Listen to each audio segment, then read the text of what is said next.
Well, hello. What's up? Not much. How you been? Oh, hot and tired, nonstop. Man, work has been crazy. I've been busy. I know I haven't put out a lot of YouTube content, but if you look back in this chair behind me, there's a bunch of laser stuff going on around here. So right there, I have to say thank you to Matt from Matt and Sarah, or Engraving with Matt on YouTube. Man, he's been a champ, nicest guy ever, and helping me get my head out of my behind when it comes to laser engraving. But it's going pretty good. I'll show y'all some of the stuff here in a minute. This was my first laser etch ever. And some people that follow me on Facebook have already seen it. Got a Boba Fett canvas that I did. One of my buddies wants to buy this from me. And I made this thing. I don't know who would want this, but I made this for somebody. I might take that. Made that for somebody. I got another one I made for somebody here too. You ready for this one? Boom. The hillbilly beekeeper. That wouldn't happen to be Earl. Yeah, that would be Earl.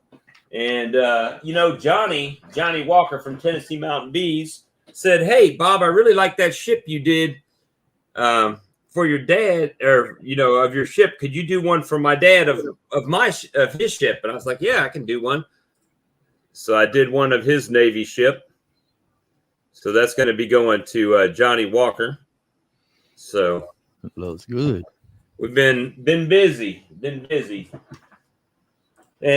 it's a learning curve. So you make mistakes and try to fix it and do things, and going to try to get me a Etsy store set up or something. I don't know. I'll figure it out. It's one day at a time. Oh, and I got to say much thanks to Daisy's Honey for bam. We got the raspberry and the regular honey. Very good stuff. The raspberry does, like they said on, what is the snozberries taste like snozberries on Charlie and the Chocolate Factory. Mm-hmm. So the raspberry really tastes like raspberry. So it's very good. Yeah, I forgot to send him my information.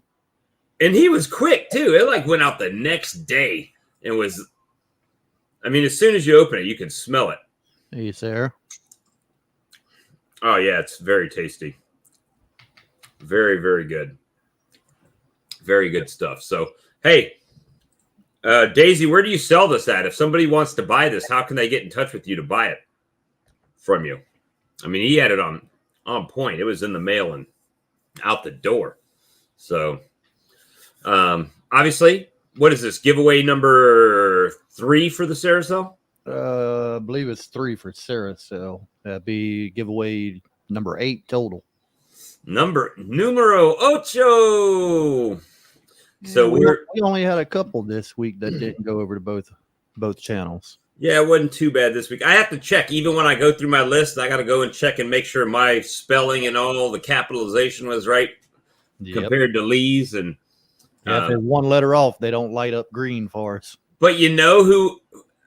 Phil from Fermana Bee Juice did not come on my channel and leave a comment on my channel. What the hang was that about? He's usually giving me raising up a bunch of sand about not putting out content, maybe as a protest move. And let me see. Actually, I don't have the stream up on my channel over here. I got both of them running. I got this fat cat that has decided now, has never done it. All of a sudden, just jump on, likes to come in here after I've left the computer and just lay on my keyboard. I've come in, there's been spreadsheets open and all kinds of stuff going on. But yeah, it's been pretty crazy. Oh, so little FYI while we got 26 people here right now. The stream team has moved their stream this week till Thursday night at 8 o'clock. Well, that was also the Hillbilly Hives Live with Earl, Johnny, and Houston. We're supposed to be there at 8. So they've agreed in principle that they're going to go after the stream team. So the stream team's going to go, then Hillbilly Hives Live is going to go afterwards. So you can, Thursday night will be action packed. You can catch like action packed and beekeeping and action packed. I don't know. Anyway, it'll be a busy beekeeping chat night on Thursday if you want to check it out. That's going to start at 8 Central or 8 Eastern. 8 Eastern for the the same time the stream team normally goes, and then immediately following the stream team, Hillbilly Hives Live will be on after that. So are you still going to do that on Houston's channel this week? I can't verify that at this time. I'm sure those guys will be over here in the chat in a bit. And that was the original schedule anyway. Yeah, Houston's on vacation with his family, so I don't know if that's going to change or what, but we'll see. Hey, Johnny, what channel is that going to be on now? Is it still going to be over on Houston's, or is it going to be on somebody else's, on yours? You got to let us know, so we'll let people know. But we're just I actually meant to call him, update a little paperwork so I can tell everybody that. We're just one big happy beekeeping family, guys, and I'm in a dearth here, beekeeping wise. There is no flow. We going into it too. All of our tallow, everything's went to seed, and it's hot. So I was a little curious. I've seen you've said it, do like 3/4 to 1, and they'll use that and draw comb out. Yeah.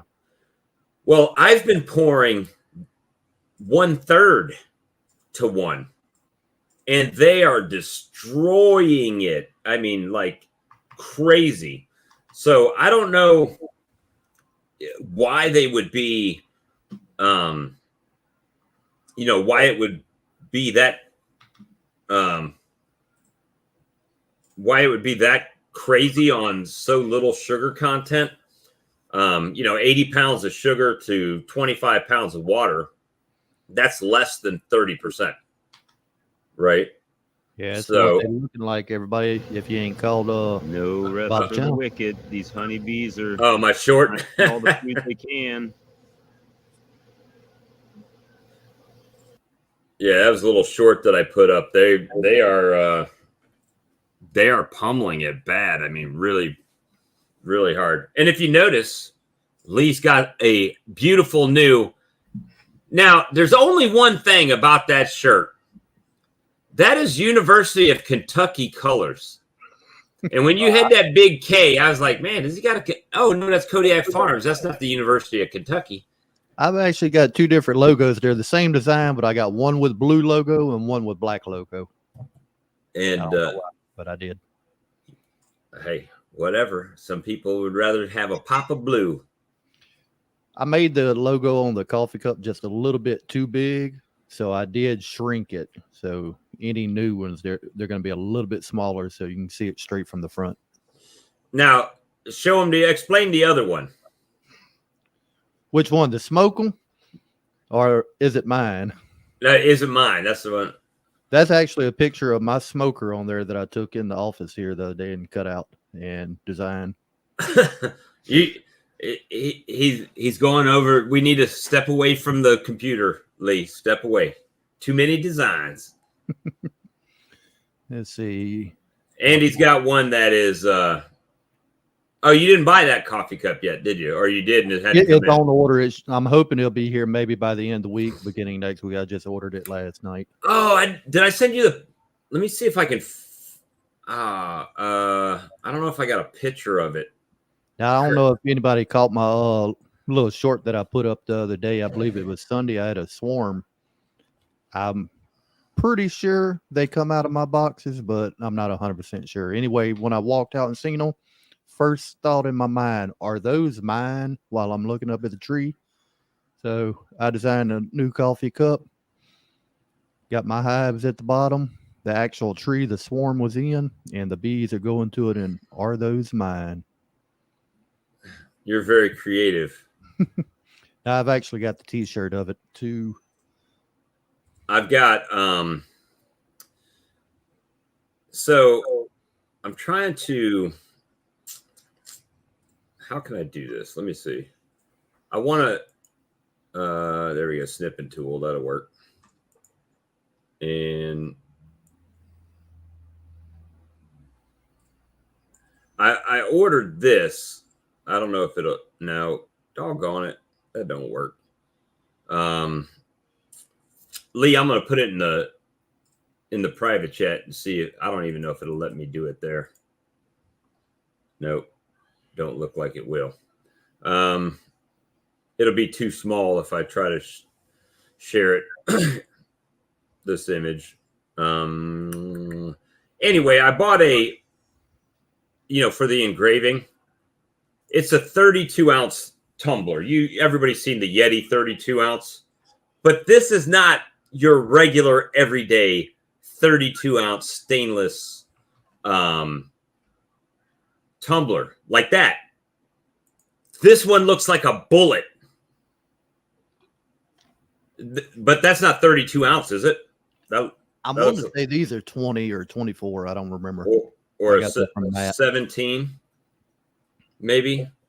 And the one I got on order to laser etch, it looks like a bullet, and it's basically. It's got, you remember the old thermoses where you could take the cap off and then you unscrew the inside? It's like that. So you take the bullet part off the top, and then you got the shell casing. That's the actual double-walled insulated thermos, and you can spin that off and put hot and cold in it. Is it stainless on the bottom and kind of look like copper on top?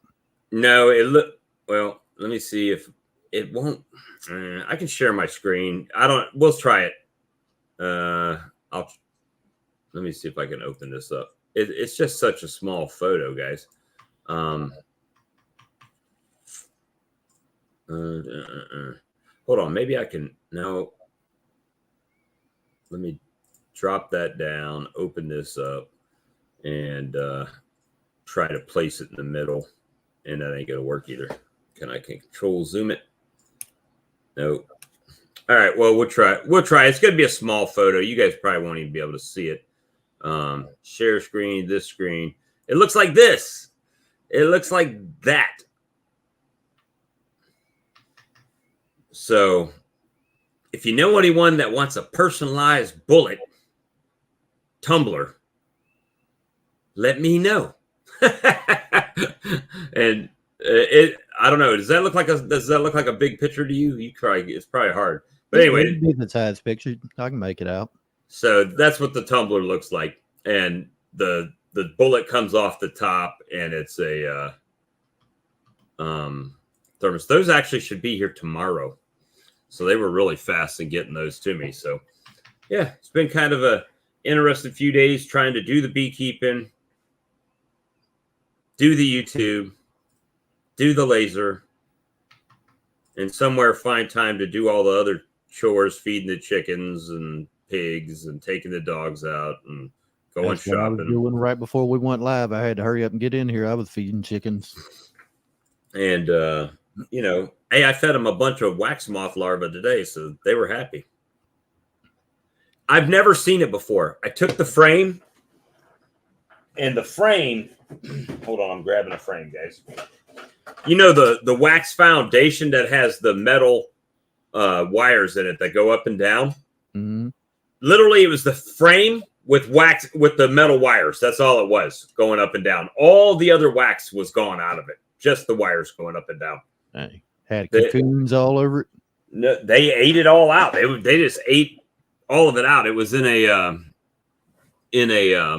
not a pro nuke, but the Jester nuke. Jester easy nuke. Yeah, and it was my fault because I just had pulled it out of the truck when I got it for free, and I had just taken them off the truck and sat them there. Well, I cleaned all of the pro nukes out and never went back and got the easy nuke, and the easy nuke was just loaded with larvae when I went out there. So I've only had the wax moth problem one time, and that was last year. Okay, so they said, thank you guys. Hillbilly Hives Live will follow the stream team on Houston Shelton's Bees channel. So it will be on Houston's channel just like they put out last week. So that's good. And you know what? We've been 17 minutes in. I just dropped Houston's link in the chat there. All right, cool. If you ain't subbed to it, go ahead and sub to it, and you'll get to watch them Thursday night. Yeah, guys, definitely, hopefully when we do this, you guys are actually going and looking at these other channels, because it really is a help to them and us. I don't know what, I've got something crazy going on with my computer over here. You still got a share screen at the bottom. Oh, well, there you go. Maybe that's it. Well, I had YouTube up over there, and now it disappeared. So let me drag YouTube back over there. But yeah, it's, subscribing to these other beekeeping channels. First of all, if you've got 20,000 subs, I'm not saying it's easy to get 21,000 subs, but if you've got 50 subs, it's hard to get 60 subs because that's 10%. So it's getting that ball rolling. There's people out there that have great content, great people that never get exposure because you can't find them on YouTube. And YouTube is devious. And I'll just say that because last week's Tuesday Night Live, Lee's stream on Tuesday Night Live had more views than my Tuesday Night Live. It's the same stream. The same stream on two different channels. Lee's had more views than mine did, and Lee's got a fraction of what I've got in subs. So it doesn't. Yeah, so it doesn't make much sense on that. But hey, that's YouTube. YouTube can pimp out Lee's channel. I don't mind. It works good for me. Here's the way this works, guys. If you're kind of curious why we do these, at least from my aspect, obviously we're getting to hang out, and that's fun for me. But the main thing is that, all right, so let's say you're coming through my channel and seeing the stream through my channel. Well, you may not have ever known who Lee was. Right. So now oh, Lee, let me go subscribe to Lee.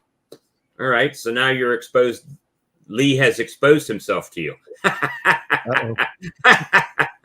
Then, on the other side of the coin, maybe Lee has some people that don't follow me. But now they see the stream and they're like, oh, well, let me check out Bob's channel. Now they're over there subscribing to my channel.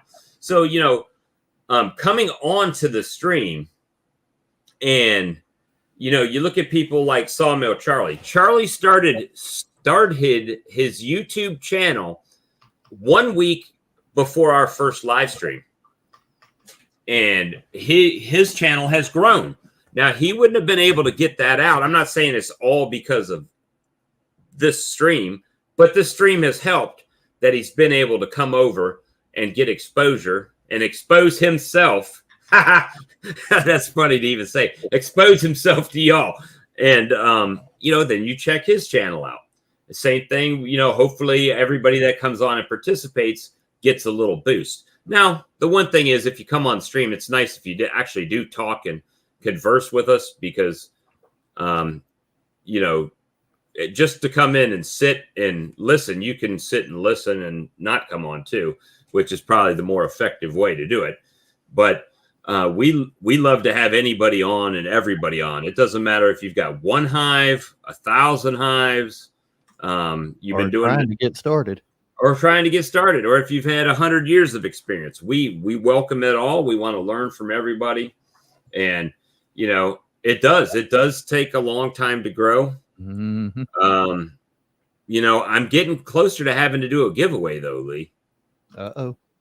Getting closer. Hey, I just barely made it over halfway now to that Guardian Bee jacket for somebody too.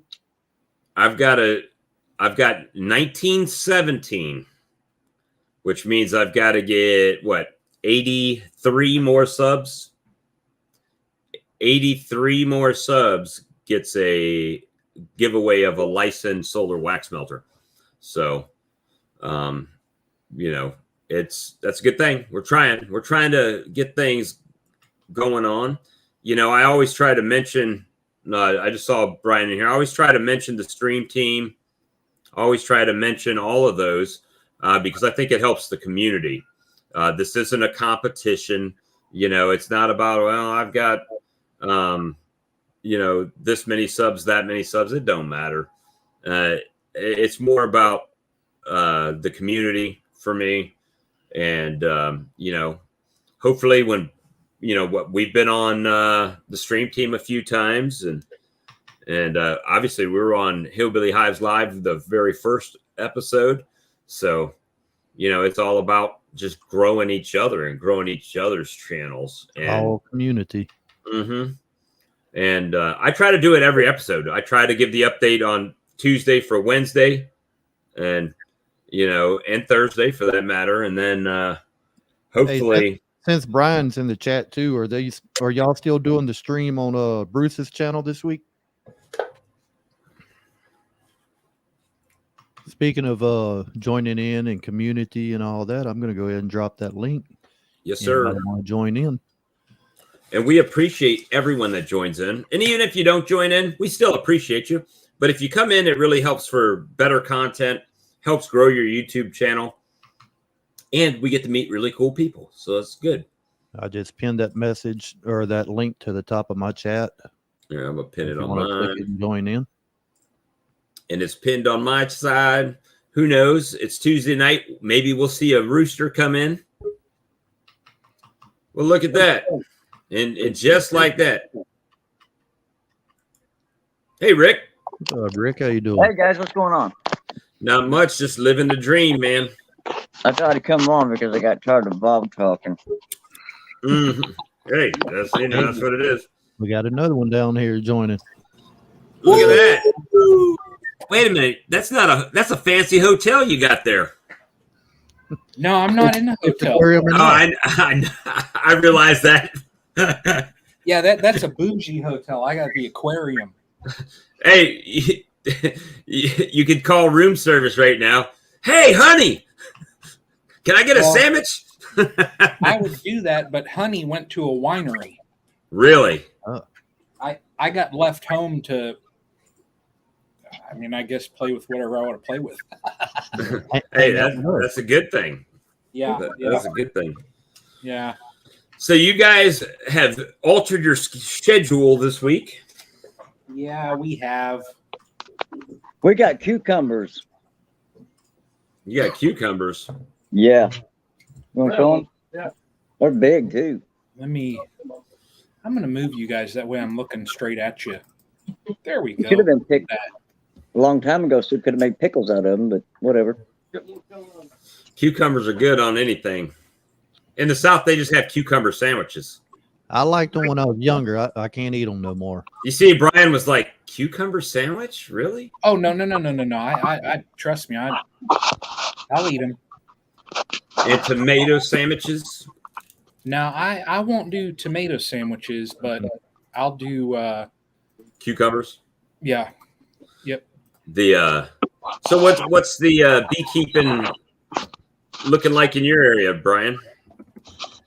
I tell you what, they are our clover and everything is packed. So I literally walk out in my yard and I look down at the ground and it's like there's a bee, there's a bee, there's a bee, there's a bee. So Here. They're everywhere then. yeah, Mine are now when I put the feed out for them. It's been so hot, it's just like burned everything out. I mean, yeah. Bunch of the grass around here turning yellow has done been so hot. And now we're getting this rain every day a little bit for like the next 10 days. Yep. Yeah. Just about every evening.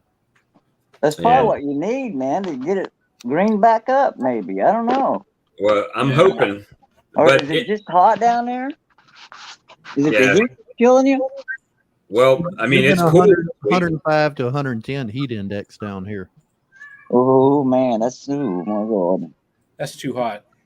Yeah, I mean, that's one of the reasons why I haven't been putting out content, because I don't want to go stand out in the blazing heat with my heart condition and collapse out by the bee colonies, you know, where my wife just thinks I'm wherever. I could be dead out in the bee yard, you know. I'm not gonna lie, I'm still scared from last year. I was out there pulling honey last year and like they had a heat stroke. I was laid up in the bed for 5 days. Yeah. Here in July now, midsummer, I'm laid up in the bed with flannel pants, flannel shirt, a hoodie, 2 blankets, and got the vent turned off in the room, still curled up in a ball, shivering. Oh my, It threw my temperature gauge way off. that's crazy. Yeah, it's hard You need to. sleep outside on the porch, Lee. What's that? When you get hot like that, you need to sleep outside on the porch or in the garage. You know, Yeah. where it's hotter. The thing was, I drank water all day long that day, but I did not have any electrolytes or anything like that. And I think, oh yeah, you need to put some salt in there or something. Yeah. But yeah, so that's one reason why I've been putting out a lot of content. I did go down. I mean, I still check my bees. I'm just not dragging all the stuff out there. And it's more of a visual inspection, you know. You gotta go get one of them. I know. I got to sell some laser gear now. I got this laser. I got to sell some stuff to be able to pay for that kind of stuff. I was looking at that the other day. Do you have the subscription for GoPro? The yearly subscription? Yeah. You get a discount with a subscription.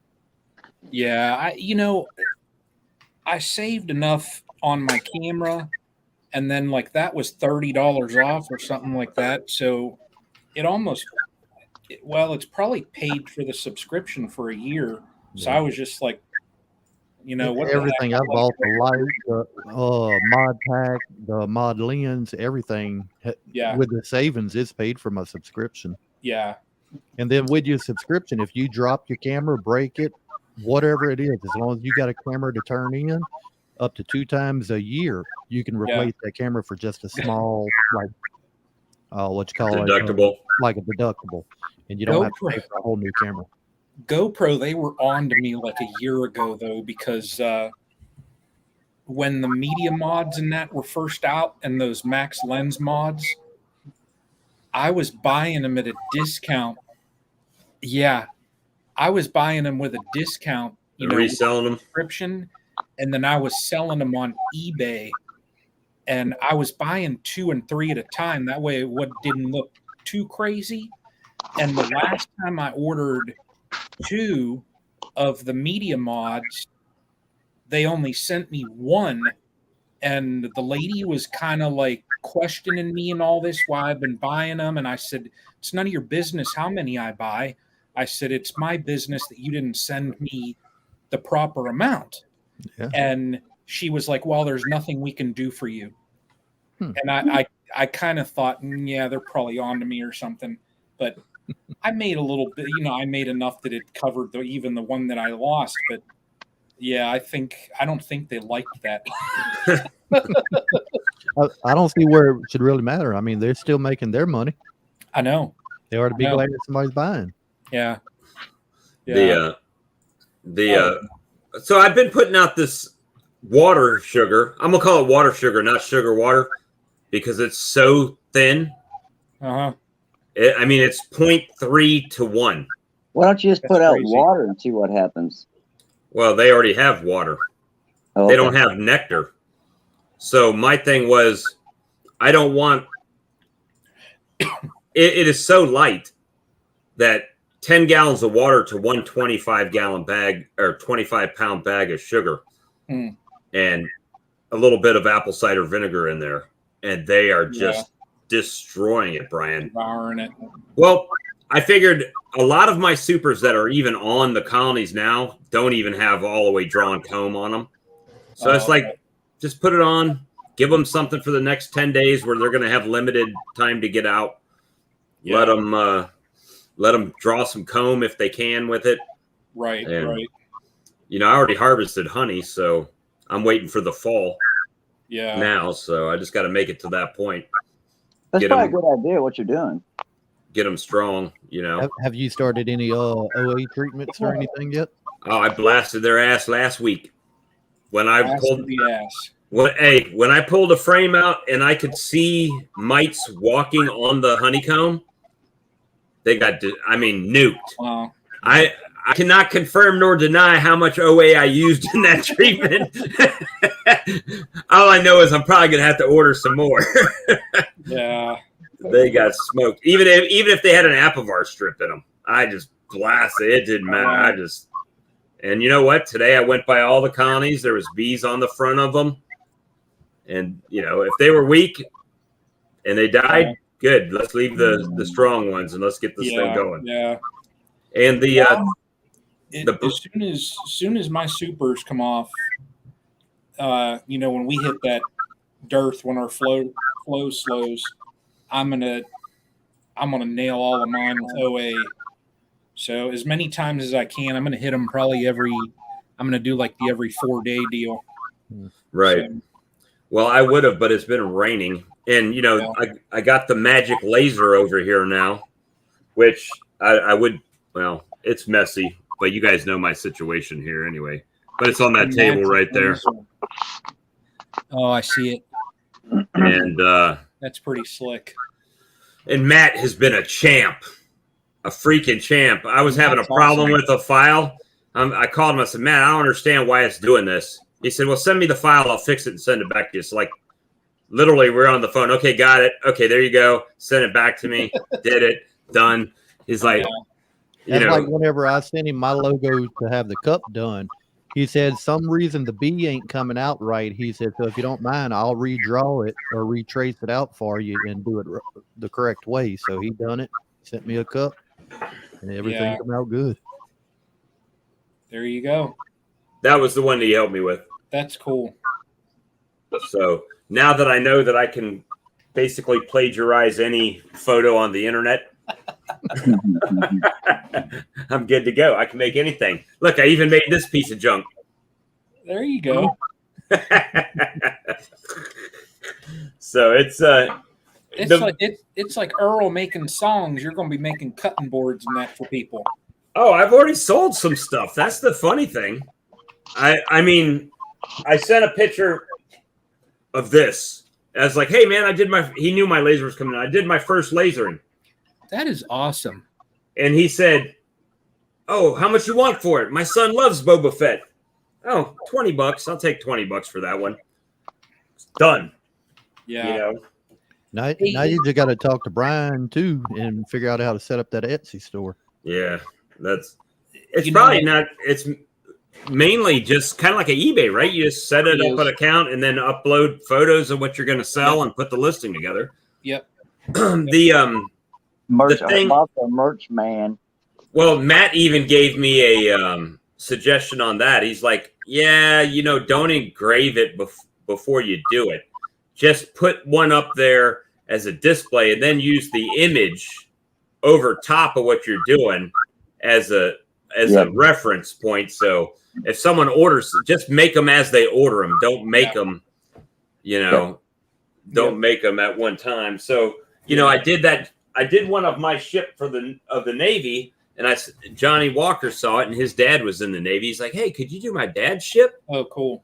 And I'm like, "Absolutely, I could do your dad's ship." Holy Moses! So that's on a canvas. So if you, that is crazy. Wow. So yeah. Wow. So got a couple little sails. Got some cooking in there. And just, now the thing is, now every time I go to the store, it's like I'm looking for sugar. I'm looking at the plaque. Like I got these plaques. They were in a 3-pack, right? Mm-hmm. At Sam's Club. Well, I went to Sam's Club today. They had like 7 3-packs left. So I just bought them all. I'm like, Bob's going to be walking into Sam's clearing out plaques, sugar, canvases. I did. Hold on one second. I got one more that I did. It didn't come out as nice because of the grain of the wood, but I took this is how easy. When I say easy, it's not easy to set up all the time on the laser. Hey, you know who else does laser stuff? Who? Oh, Castle Grounds Apiary, I think, does it. No, he just joined in the chat. Tim, Southwest Ohio Bees. Oh, does he? Yeah. Well, this right here, I downloaded my son's one of their engagement photos off of Facebook, and then I just burned it into wood. Yeah. So you can see where it's lighter, but that's actually, if you look here, that's the grain of the wood, though, changed. Oh, okay. So... But, it was an experiment. Yeah. So that's the good thing about those canvases. If I mess it up, I can just repaint it, repaint it, and use it again. Try it again. Oh, wow. So yeah, worked out good other than the spray paint. Hey, Tim. But, yeah, so beekeeping's kind of stagnant right here. So I got to find something to go. I mean, I thought I had 50 colonies. You guys heard me say it. I think I only got about 50 colonies. And then one day my buddy was here and he's like, "Well, how many you got now?" I don't know. Let's count them real quick. Oh, 60. I was 10 off.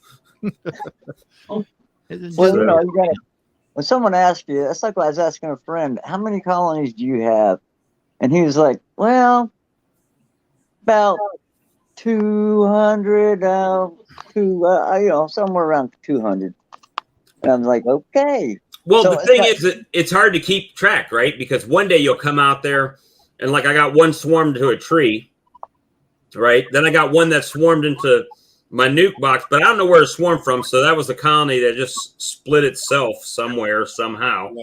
Yeah. Well, that swarm I had up in the tree, I think it was Sunday.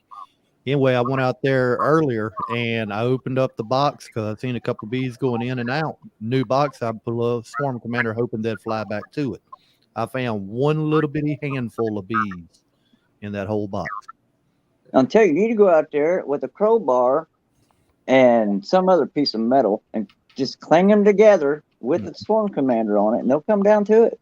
Well, I tried that with the old pot that I had out there the other day, and they wasn't doing much, but we had a little rainstorm and thunder and lightning coming in, but they go. Oh, well. Yep, that might mess it up. And I had, I'll do stuff like go into the nuke yard, right? To the two-frame nuke. Here's what you do. You take a rag and you spray Swarm Commander on it, and then you stick it in your smoker. Set it on fire, blow that smoke up to them. That'll break them off of there, and they'll come down to the hive, hopefully. One thing I didn't think about, they're about 35 foot in the tree, but I have a extendable pole that'll reach 30 foot. I could have put something on the end of that with a Swarm Commander and pushed it up to them. Well, I heard someone, I was watching a video, and they took the I saw that too. They had a rag and it was that Be Gone to get them off of the cluster. Yeah, to break the cluster. Yeah. Honey Be Gone? Yeah, that's what it was. I use it like when I do a swarm capture, if it's low and they keep flying back to that branch. Yeah. Once I shake them down, I'll squirt that on the on the branch, and it keeps them from going back to that branch where the pheromone is. I've done that a few times. So it's but it's just one of those times of the year, where it's excessively hot. There's really not much I can do in the colonies other than treat them and keep them from swarming off. Try to anyway. Well, if Leaf, you got that pole, why not fix like a net or something or a bucket like thing and. Well, that's the thing. That was my main reason for buying that pole, but just everything going on the other day, I wasn't thinking about it. But even if I would have, a 30-foot aluminum pole up in there during a lightning storm probably would have been the best thing. I would have done it. You would have done I it? probably would have, but I wasn't thinking. You should have done it. That, and then I had a 5-frame nuke out there. But if you didn't film it, it never happened. True. Exactly. Yeah, that 5-frame nuke was over full, so I was trying to get it transferred over into a 10-frame box at the same time. That'd be like Caddyshack. Yeah. Just zap him. That'd be funny. Great movie. I think I'm going to move that 5-frame nuke. I'm going to move those bees over to that ice cream hive 5. Now, you call it the ice cream hive? Yeah, that one that's different colors. The plastic one. Okay. But, I got you. I'm gonna use that thing and put in there where you can split the brood box in half, so I can have 5 frames on each side. So I'm going to try to keep those on one side in 5 frames, and I'm just going to put one box above them. Keep it just 2 boxes instead of 3. He's got the Chinese version of the Apame hive. Bingo. Oh, okay. Well, which Apame's Chinese too. They're probably even made in the same building. They probably are. What was the name on there? You said it's had Dadan on it somewhere. Yeah. It's got Dadan on it. Hey, Brian, this was that 5-frame nuke that I had the other day. Dang. They were a little bit full. Wow. Hey, Jose, how's it going? I'll make a video of it when I do it. I had I made one video. Man in here. Yeah, he's in there. For some reason, it asked me, did I want to show his comment? Yeah, I've seen that. I just clicked it at the same time. And I went out to my out yard today and stopped by there. Those 3 colonies are doing good now that I gave them the brood bomb. And they're growing. Well, you taking off? No, I'm doing that to Jose. Oh, giving him the salute? Yeah. Yeah, Jose, how you been, brother? I know it's slow. It's got to be slowing down for him too, right? Well, he's got to stay busy until when I get out there. That way he gets free labor out of me. He's saving a little work for you. He's going to make you walk up to the taco truck. That's going to be a load. I'll buy the tacos. I don't care. He could send me to the truck. I'll buy them. He's like, I wish it's slowing down. Yeah. Hey, Jose, the link is pinned to the top if you can jump in if you want to. While he's on here, Jose, my work trip might be bumped up 1 week. So instead of the Friday the 22nd of July, I got to say that July, it might be the 15th, but I'll let you know. I'll let you know what week I'm going to be out there, but it's definitely going to be a Friday that I get to visit, whether it's 15th or the 22nd. Jose's queens are doing good for me. So, oh, yeah, they're all doing good for me. And the funny thing is, his queens have no issue being accepted by. I've done some crazy stuff with your queens. I'm just going to tell you right now. I took a swarm that had no queen, and I took a frame out of a 2-frame that had a marked queen in it and just dropped it right in the box with the swarm.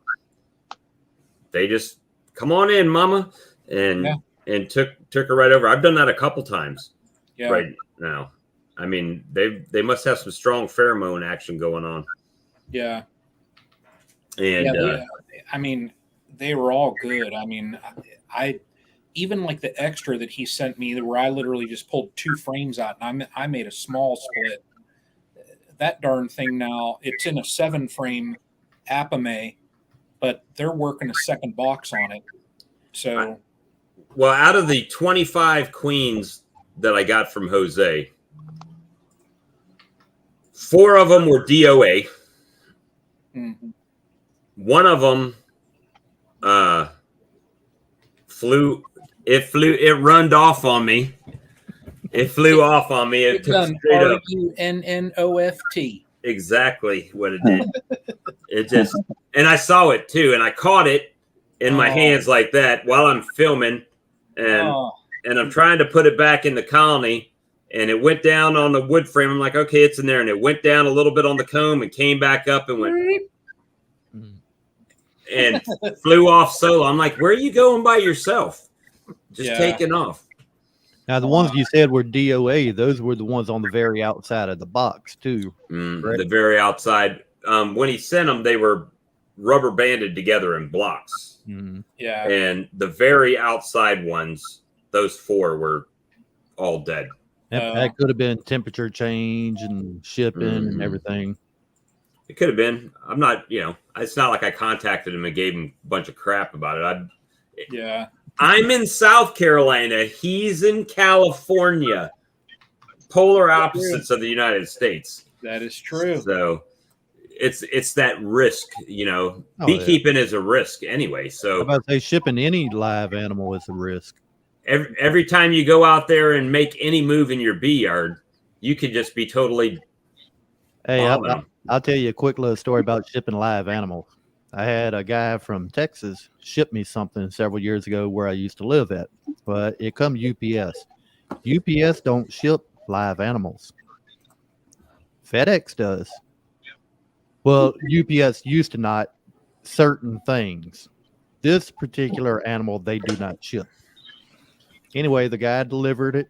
He set it down on the porch while I was standing there. I said, well, do you mind waiting a minute so I can check, make sure everything's good?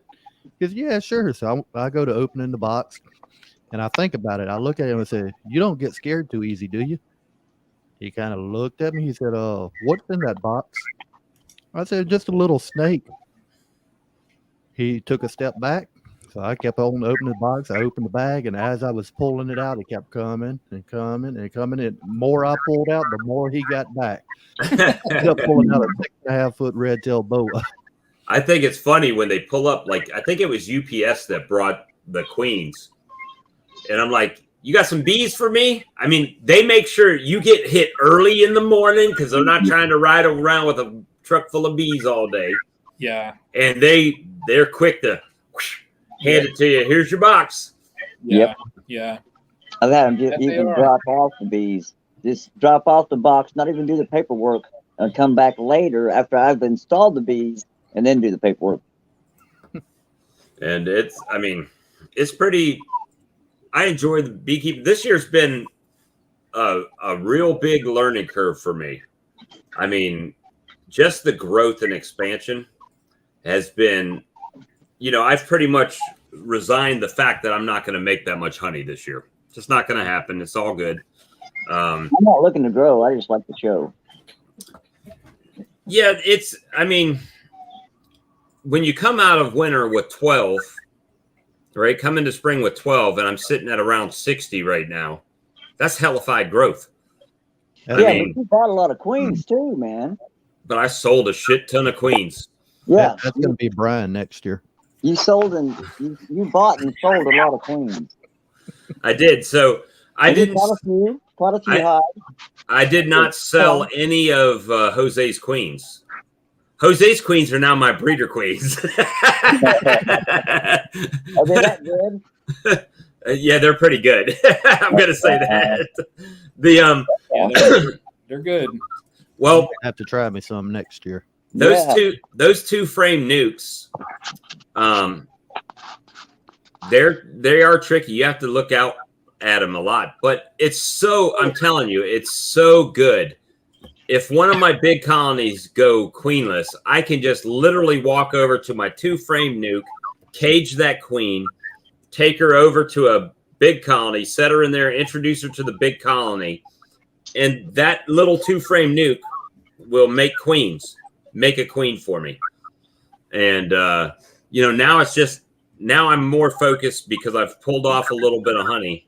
I'm waiting for the fall flow, but I'm trying to really get these colonies as strong as I can at this point, where I have resources and, if I need a frame of brood, like I did down to the ones at the Chestnut Grove, I made a nuke up of nothing but 5 frames of brood and nurse bees and shook a bunch of extra bees in there and carried it over. And I took 2 frames of brood to this one, 2 frames of brood to that one, and a frame of brood to the other one, and then banged the box down and dumped these in like a package. And today they were doing great out there. So I've got this one I want to use. I'm going to show you this, guys. What you got? I'm going to bring this over here. Get back in my chair. All right. I painted these things. Is it a polyhive? It's I don't know. It's a it's the little mini mating nuke. Mini mating nuke.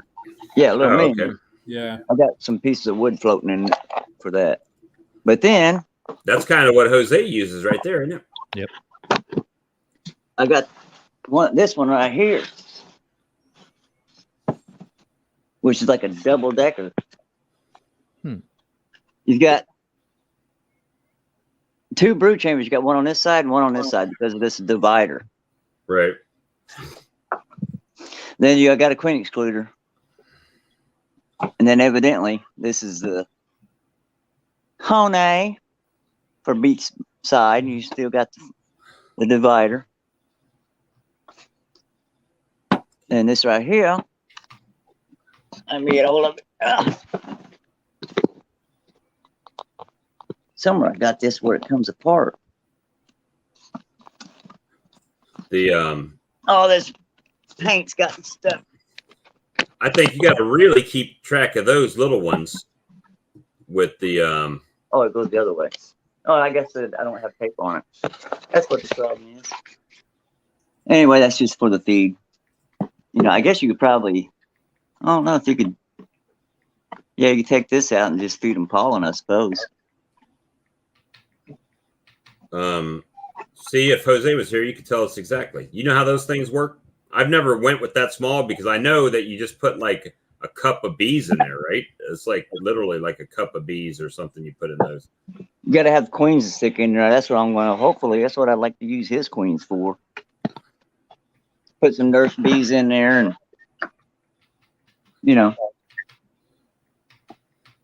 But that's what I'm planning on.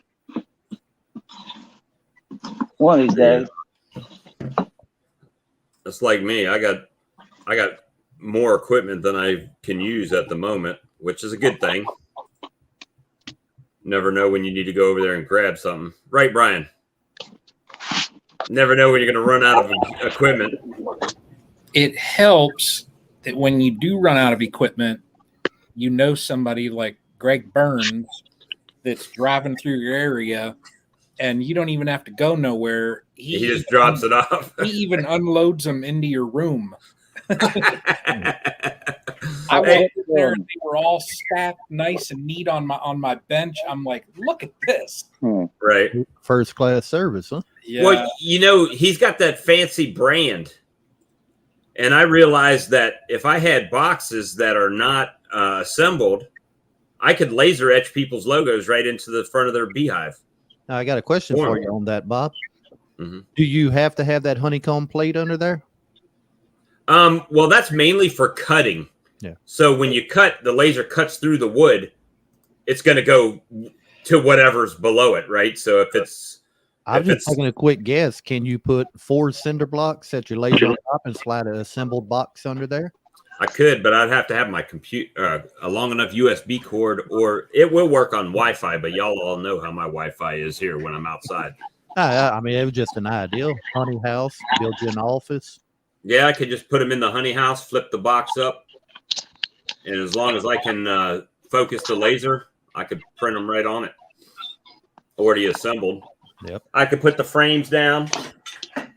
I could put the top bars of the frame and engrave right on my frames. That'd be cool. So it'll be interesting. We'll see what kind of craziness I come up with when I get bored. And I really am excited about the tumblers coming tomorrow. That'll be a 32-ounce bullet. Are they more tumblers or more like a thermos? Well, it says 32-ounce tumbler when I bought it, but it does have the screw cap in the middle that you can take it off. But I think inside that screw cap, which the picture was kind of unclear, but it's got that flip up thing that you can drink like a straw out of it. So we'll see. Kind of like biting a bullet. Jose's like, I just realized your beard is gone, Bob. It started back already, guys. It's already started. I shaved one time since last Tuesday when I shaved it off. So it's. I may have to send you some of these, Bob. Let's see if I can get it in focus straight and get you to engrave something like this. Oh yeah. Oh yeah, I can do that. I can do it. And matter of fact, if we're gonna do that, then let's get it through the site that I can get them from much cheaper than what that price says on there. Oh yeah, much cheaper. Got to be able to make money, or it's not worth it. So yeah. So that's kind of how everything's been going. I've been doing a lot of learning on the laser, and not so much on the bees in the yard. Anyway, I've been out there. You've been doing some learning. I'm getting learnt. Yep. That's what I tell the old lady sometimes. I'm going to learn you something one of these days. And I'm only going to learn you one time. Let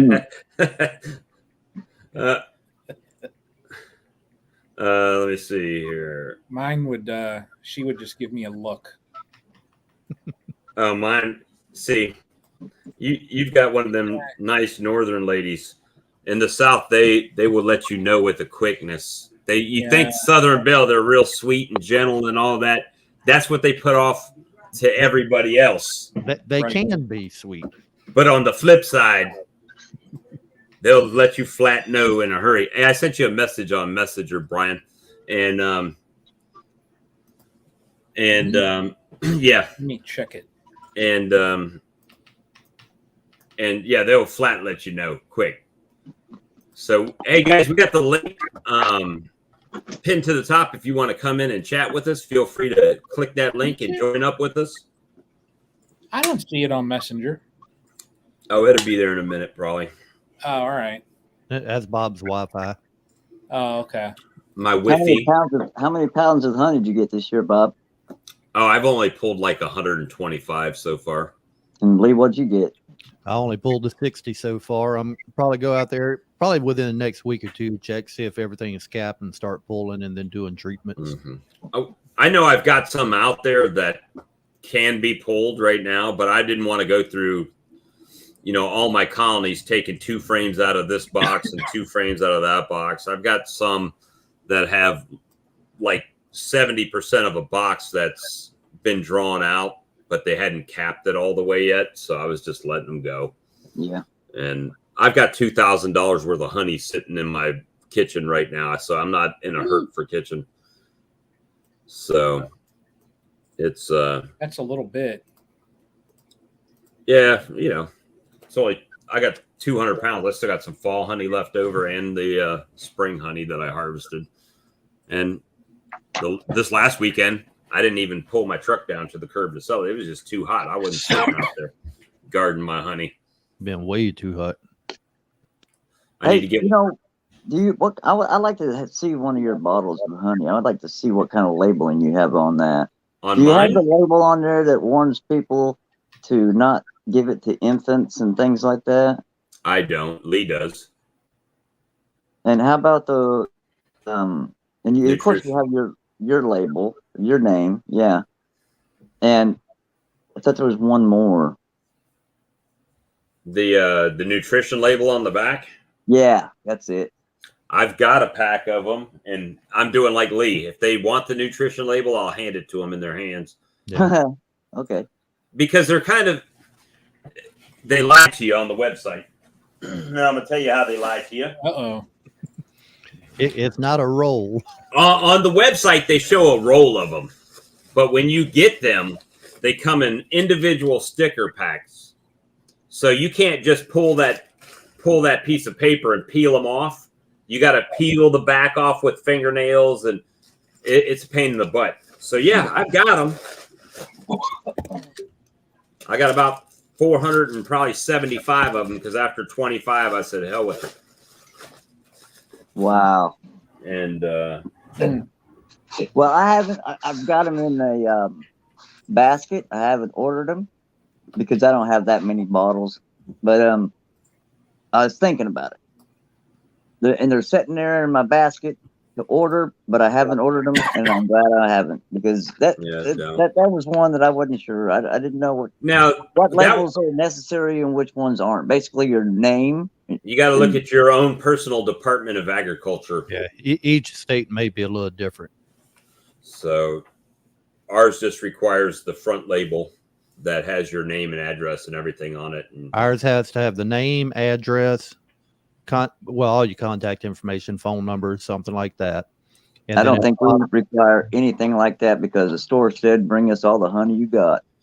And then you have to have either ounces or pounds / grams. I've got rules on that here in South Carolina about I can sell 4,800 pounds to an individual, to people like end users, right? Person to person, I can sell 4,800 pounds.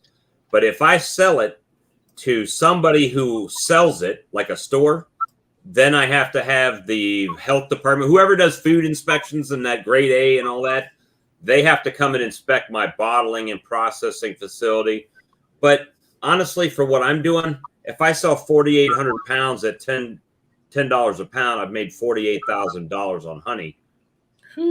So it's like, I'm not to that scale. If I get to the scale where I'm selling over 5,000 pounds of honey, then maybe it's time for me to look at opening a store, because then I can have my one room that's just dedicated for bottling and everything real clean, real perfect. And, like Bob Benny does, he's got that room, but he's got a store in the front. And I'll never be as big as Bob Benny because I don't have the funds that Bob Benny's got at this point. So, it's just not going to happen. But hey, guess what? It's 9:00. It's time for the giveaway. Oh, okay. Let's do that. So, what are we giving away, Lee? Let me get back on the other thing here. It's compliments of Blythewood Bee Company. We're giving away either a 5, an 8, or a 10-frame Ceracell top hive feeder. I've gotten emails from the first 2 people that they have received theirs and good to go with that. And so hopefully, let's point out, we got to point the finger at who didn't follow the rules this week, Lee. So the rules are after the stream, you got to go in the chat below. You've got to leave a comment and a thumbs up for my channel and on Lee's channel. So 5 people didn't follow the rules this week. If your name's not in green, that means you didn't go to both channels and leave a comment. Yep. Beehive. So, at any rate, let's spin the wheel and see who wins this week. Close that window out and pull another one. See, Lee. I'm slacking today, Brian. Like Brian. I'm a little slow. All right, we're ready to spin. We had 20 names on the list this week. 20? Oh, I guess people don't like free stuff anymore. While that's spinning, wasn't there a release of bees that were being shipped down in Atlanta not too long ago? Whiz and Hunt. Something from us. Yeah, he's he put out a video the other day. He's got like 7 subs. Yeah. And we're doing the same. You got until Friday to claim. Yep, Friday to send me an email with your information. And I don't know Wiz and Hunt's. Whoop. whiz and hunt that well, but I see what his videos are about. Dave. And, you know him? I think his first name's Dave. Why do I keep typing whiz and hunt instead of my email address? But his videos are, he's trying to raise funds, and he's got a GoFundMe account over there, but he's asking for a $450,000 fundraiser to start a bee sanctuary, which I think is extremely high. But he's like, well, I live in an apartment, so I need a house and land. Okay. That makes it a little bit different. So at any rate, he won this week. So if he sends the stuff to me, I will make sure he gets that sent to him. No problem. Glad he won. Hope everything goes good over there and fundraising land. And, you know, it's one of those things. We all start somewhere. But hopefully he can get some bees and get one colony going somewhere at a buddy's house or something like that and get some bees going. Go to the roof. He's won two things from us. He's won a hive tool from Lee, and now he's won the feeder. And he had I think he's won some laser etched ones or something. Yeah, I forget what he won from us. It was something from Bruce. Oh, really? Yeah. He's winning a lot. So Was it honey? I know Bruce gives away a lot of honey. Yep. I want a smoker. Did you see all those what you call it? Did you see all those cases or crates of honey that Bruce was taking to the store? See, that's the beauty of having stores and being able to sell in stores. Oh, we want 8 cases. Great. You load them up 8 cases and you carry it to them. Here you go. Yeah. And I wonder if I could get away with it. That's in Michigan, isn't it? I don't know. What's in Michigan? Isn't Bruce's bees? No, he's in Alabama. Yeah, Dothan, Alabama. It's like southeastern part of Alabama. All right, Sarah, have a good night. Have a good one, Sarah. This may not be a long stream tonight, guys. We only been going an hour. Usually we got Sawmill Charlie, Mike from Coon Lakes. A lot of people stop in. It's still early. You know, they always show up late. They might show up too late tonight. I hear that. It's been a long day. And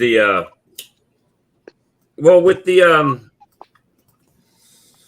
I wonder, here's the thing.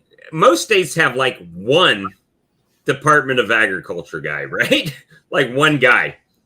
So I'm wondering if I slapped a nutrition label on the back and my label was good by the state regs on the front, if they would even say anything. Take it to the store. Just take it to a small country store and be like, hey, I got honey. Oh, good. Bingo. We'll sell it. Bingo. You know? Yeah. A couple of stores I got around here, they got little sections in the store, a little wooden shelf that's for just local products. Seasonings, spices, just all different stuff. Oh, wow. Hey, look who we got here. Neil. What's up, Johnny? Hey, Johnny. Hey, fellas. You got the John Deere green on. He's trying to watch us on. You're watching us on YouTube, ain't you? You got to go to the StreamYard. We'll get him trained up right. I got the YouTube open on 2 other screens, but they're muted. Yeah. I tell you, I think I'm gonna jump off. It's 9. I'm gonna go down and visit with the wife before she crashes for the night, but wanted to pop on. Well, we appreciate you for sure. Thank you for coming. No problem. Good to see you, bro. No problem. Hopefully you guys win something on Thursday. They won't until someone rats you out, Bob. All right. Well, I might do that tomorrow. Just go down there. I got one of those local Ace hardware stores that they sell a little bit of everything local. And then I got another little store down the road. Maybe they got local stuff in it, but they're all little country neighborhood type stores. You know, they're not chains. It's just little country stores. So yeah, I got plenty. I could sell them. We'll see you Get all. rid of it. All right, Brian. Thanks, buddy. Yep. All right, later. It's written in John Deere green. Oh, it's showing up good, huh? Yeah, man. I used to work at John Deere. Doing that, Bob, to get monetized. Oh, really? Yeah, I used to work at the John Deere factory in Georgia for a little while before we moved back here. It was fun while it lasted. Well, I didn't see. They lie to you. When I say they lie to you, the job description was forklift operator, right? I was a forklift driver. But that is true. You do operate the forklift. But what they don't tell you is when you get these pallets of tractor parts, you got to go through you got this pallet of all these different tractor parts, right? And they're in these plastic totes. Yeah. Well, you got to take those plastic totes to the line and hand unload them and put them on the assembly line for the people that are assembler, you know. I see. So you're out there really just, 12 hours of really manual labor because the actual drive in the warehouse on the forklift is nothing, Sure. I'll show you what I was playing with today. That thing right there. What is it? Oh, yeah. That's on the front of a track hoe. Big claw. That wheel. A big tank with walls about, I don't know, 1/4 inch or so steel thickness. You'll just cut it in half. Oh, nice. Does that thing have music in it? Yep. AC, music, air ride seat. Oh, dude, that'd be awesome. I'd be in there tearing stuff down, been like listening to the music, just ripping it apart. What was stored in that tank, Lee? It come out of a chlor. That here, but recently it's been going on. The tremors. That's crazy, man. Yeah, it is unusual. If you're not from like somewhere that gets a lot of earthquakes, it sounds like thunder, but it's a long duration of thunder. I'm like, what the hell is that? And then you just feel everything just shakes a little bit and done. But it was crazy. Not used to having that happen. Jose's probably used to them, but in our part of the country, we don't feel them very often. They probably could, shake up their mixed drinks on schedule with tremors out there. Well, hold on, it's 5 o'clock. We're going to put our mixed drinks on the counter and let the earthquake shake them up. It's crazy that you guys had earthquakes in South Carolina, and we haven't heard anything about it here in Indiana. Let me. It's not been on the news or anything. Well, it wasn't very big, was it, Bob? You said 3.2. Yeah, USGS earthquake. That's probably big enough to take the pictures off the wall. Latest earthquakes. Supposed to be within the last week. Let me see a lot of them. There hadn't been many in the United States today. There was one right on the Tennessee. What's on the other side of Tennessee? The west side of Tennessee, Missouri. What's north of you, Lee? Mississippi. Yeah. Right on the Tennessee-Mississippi border. I'd say Alabama's north of me. That's like no. I'm having brain issues. Arkansas West Memphis, Arkansas is right across the bridge. There's a big fault line that goes right through up through St. Louis. We haven't. Yeah, we got the new Madrid. Yeah, that's one. Taiwan had a 5.4 today. There's been some over 4s in the last little bit. For some reason, there must have been so many that it has fallen off of here because ours was a 3.2 and it's not on here anymore. But yeah, it was crazy. Seems like the peppermints is still working. Yeah. Definitely helping me. Yeah, the worst part about it is making sure you don't forget to put them in. Yeah, tell me about it. That is a problem because when you run the beetles off and you don't see the beetles, it's hard to remember the peppermints. I'm having to get in that habit.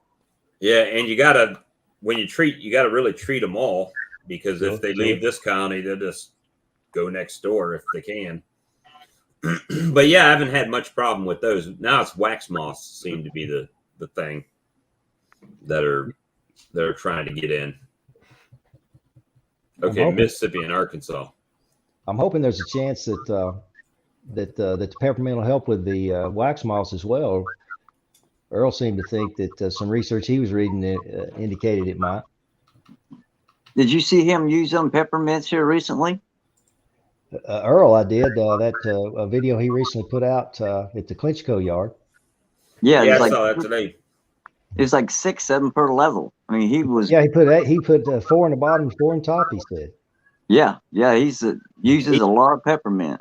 He does, yeah. I've been only using 4. I hadn't been putting enough in, I guess. I caught the mute right before the sneeze. That was good. I didn't blow y'all out. Everyone says, "Oh, that peppermint's going to get into my honey." No, they don't really store it in that area. They put it in the pollen. They don't put it in the honey. Yeah, I've seen some red color in some of my nectar, but in the brood box area, which I don't pull honey out of the brood box anyway. If it's in that brood box, it stays in that brood box, until the spring where I need to move it to give them more room. I don't typically pull the honey out of the brood box.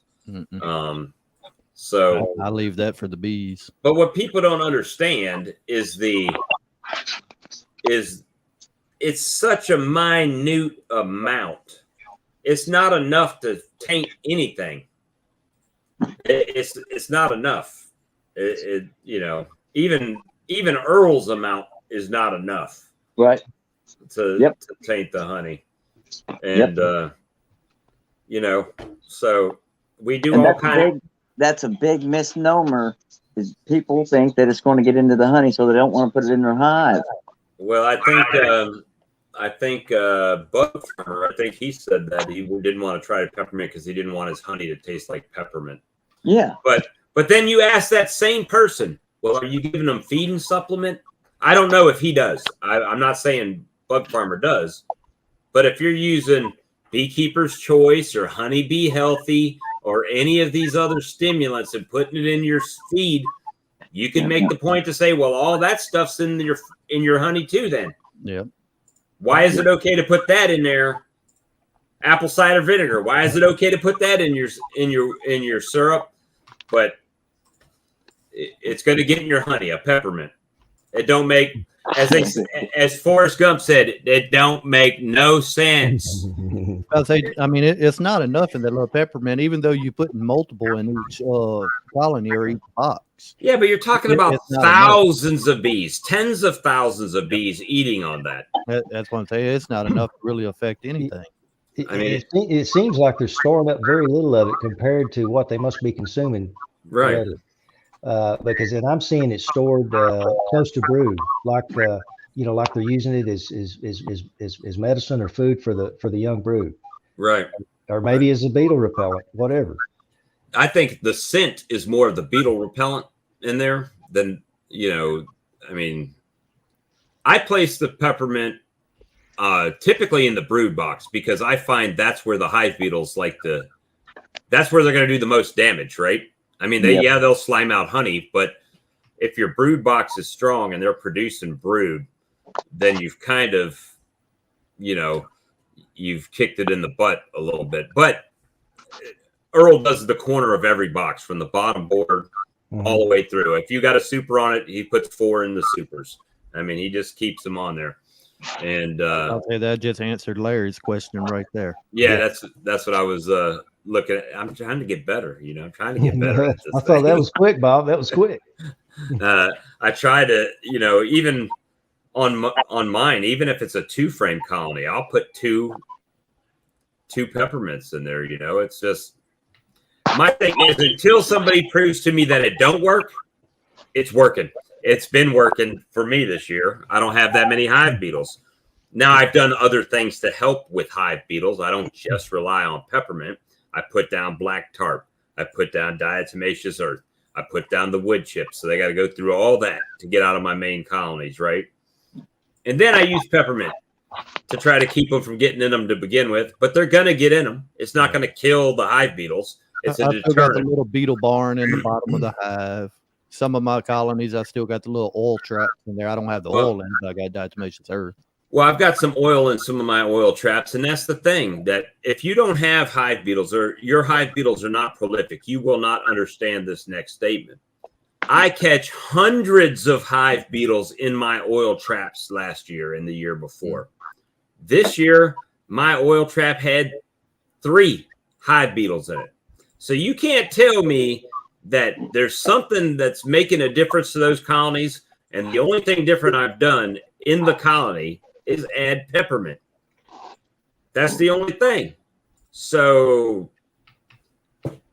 or as the guy says, the little guy from TikTok, and he does his hands like that. Yeah. You know, I don't know, guys. I am a scientist, but no. I mean, as far as this, I'm not a bee scientist. I'm just saying that it's working. Now, you can believe it or not believe it, and slime your colony out if you want to, or not slime your colony out. I don't care. So far, it's working for me. Yep, it's working for me. That's all I can say. And hopefully, some of you non-believers, all the beetles that would have been in my colony, just move on down the road. And I hope they don't find your colonies, but I hope they move from here. About to say, hopefully they die before they get too far. Yeah, it's 5 in the last 2 years, Grant says. So, see, some people don't have them. So, like, even Frederick Dunn doesn't understand the hive beetle issue because why? He self-proclaimed on one of my comments he doesn't have hive beetles. Now, I have had one slime out this year, but it was a real weak colony, and I don't remember putting peppermints in it.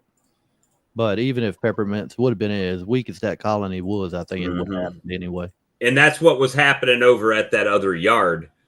I had those colonies weak. And my 2 framers they're weak. They're 1 frame of bees. I mean, how weak can you get? Yep, they eat it into their peppermint, into their gut, and not in their honey crop. But then they will regurgitate that to feed. And that's what they feed. They'll feed. The beetles will get that with it.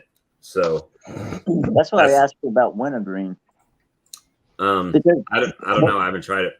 Before I heard about Earl and his idea about putting peppermint candies in the hive, I listened to this one guy, Fat Bee Man, and he was talking about using peppermint and wintergreen because it will cut through the mites too. It will treat your hive for mites as well as the beetles. Well, I tried using it last year, but to no avail. You know, that along with some other thing to get rid of the mites. But then this year, it's just using those candies has solved all the damn hive beetles, man. I mean, I don't have any. It's weird. It's the funny thing is, and this is going to go back to like we were saying with the peppermint and people saying that, well, it's going to taint my honey or it's going to make my honey this or that. I want someone to give me a logical explanation. I'm a reasonable guy for the most part. So if you can give me a logical argument on why not to put peppermint in for tainting the honey when you will feed your bees supplement with, like you just said, which that's the same thing that's in all these feeding supplements, right? That you can buy from Man Lake and Dayton and all these other places. You can put that in as an additive to your syrup, and that's supposed to help the honeybee. And you put it into the feed, and don't care if that gets in your honey. You don't care if any of these essential oils are getting put in your honey, and if that taints any of the honey in there. And how do you know how long that honey's been stored in the colony when you go to pull it off? And, you know, you don't know. How do you know? I'd say if it taints your honey, then people will be putting them fireball candies in there so that they be sucking on that fireball and making fireball Well, honey. you know, living in South Carolina, I could just put Jack Daniels in it, and I'd sell the hell out of all my honey, Jack Daniels flavored honey. I'd have honey Jack straight out of the tap. Yeah, right. You know, but that's what I'm saying. Does it make sense? John, do you think that makes sense? Yeah, no, no, I agree with you, Bob. I really do because I think they consume it and I think they use it as medicine. And I believe if it was going to get in the honey, somebody would have already, reported it by now. We would all know it. Well, I see that you don't feed with the honey supers on, but don't you though? Like after, I see Cayman does it, right? Isn't that who you said, Lee, puts the empty supers on and then feeds them to draw the wax out? Yeah. But generally, most of the time they're just drawing the wax with it. They ain't storing none of it. But how do you know that? Even if they do, they'll be using that up through the winter. But let's get philosophical about that. How do you know? They're only going to draw as much comb as they need to store stuff in. Yep. Right. So if they're drawing out a frame of comb, they're storing stuff in it. Yeah, they'll start storing in a certain section as they're drawing farther out, typically, right? Right. Well, I see that honeybee healthy and stuff like that is typically used before you put the supers on. Well, I understand that. But what I'm saying is, you're still feeding it to those bees. Sometimes when you put a honey super on, sometimes they'll move honey that's stored in the brood box up out of the way to give the queen more room to lay. Right. So anything that could be stored there may be moved, whether it's honeybee healthy, hive alive, peppermint, whatever it may be. Pollens. Okay. I'm glad you said that, Lee. That brings another thing on. So you got a double deep, right? And the double deep, they've put pollen in it. They've put brood in it, right? And then the honey flow is getting ready to start. So we move it back to single box management, right? We move the queen to the bottom. We put a queen excluder on. Whatever's in that top box has been in that top box. It's still there from when you were feeding them and whatever. So how do you know that you're not getting honeybee healthy and all that stuff in that honey or in the wax? Do we really know what it does?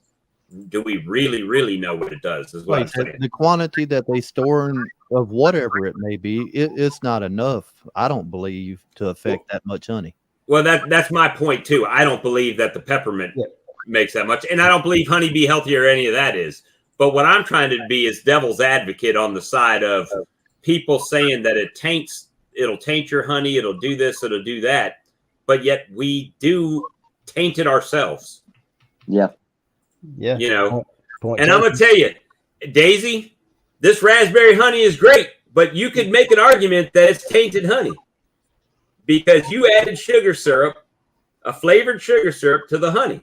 It's great. I love it. I've been eating it every day. I'd chug it right now. It's awesome. But that's exactly what you did. You just did it after the fact. You didn't let the bees do it. So that's the one thing I like about bees is that they're feral. Meaning they can go anywhere, eat anything they want. You don't know if they're going to the local dog turd to take some nutrition from. Once it goes through the bee's gut and it's processed into honey, then it's honey. All right, so this right here is my honey from this season, right? That I just pulled off. Everybody's watched my videos and saw I've used peppermint the whole time. Anybody that wants to buy a bottle of this to test it, I'll happily sell it to them.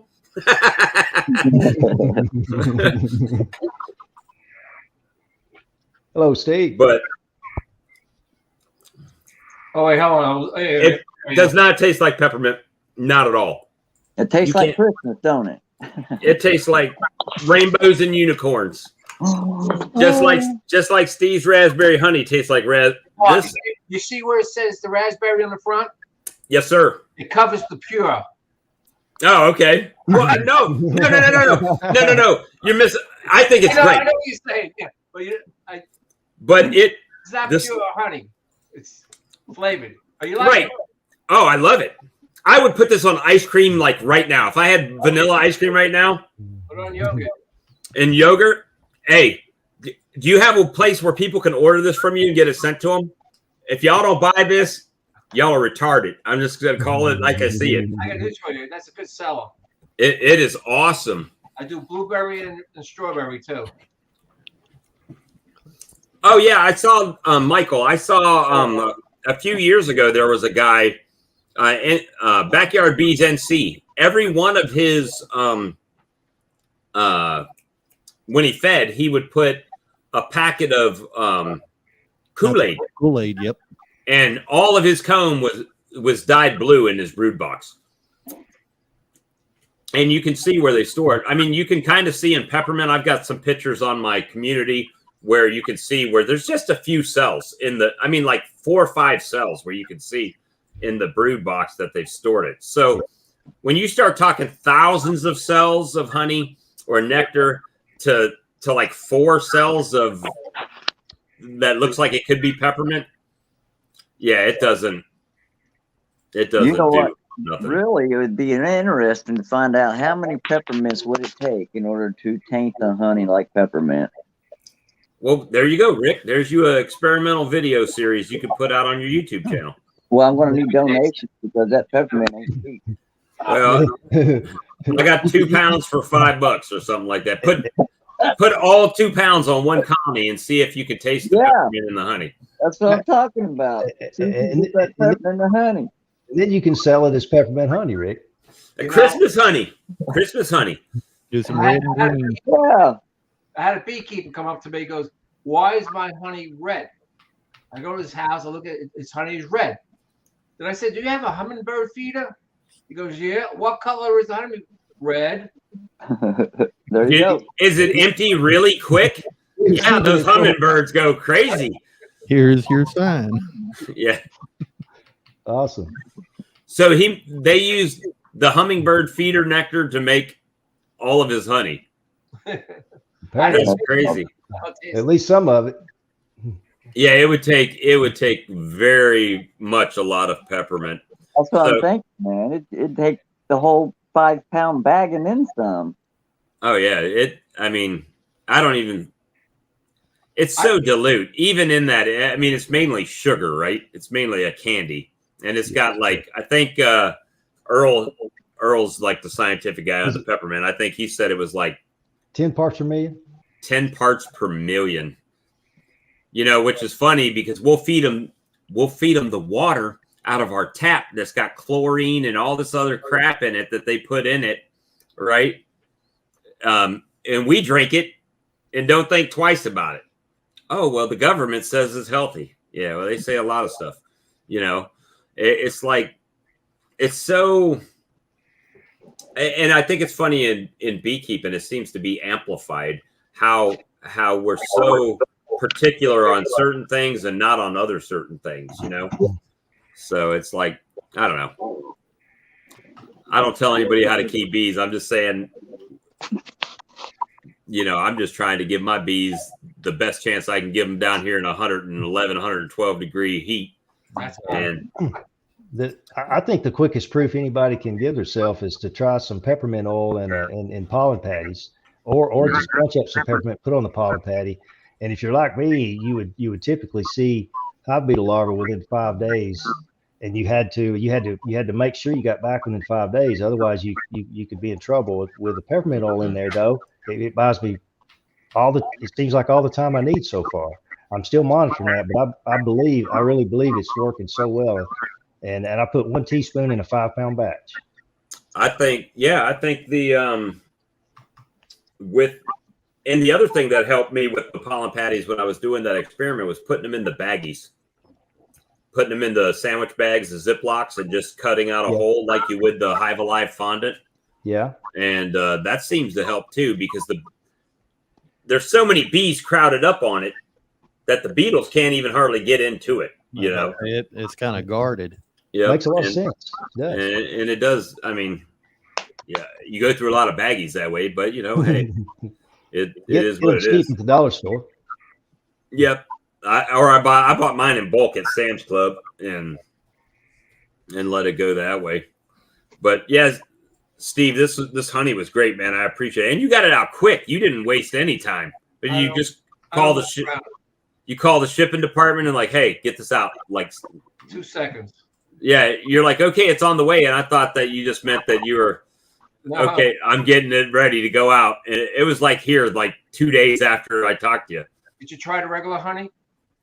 Of course I did. Think I'm crazy? That's last year's honey, by the way.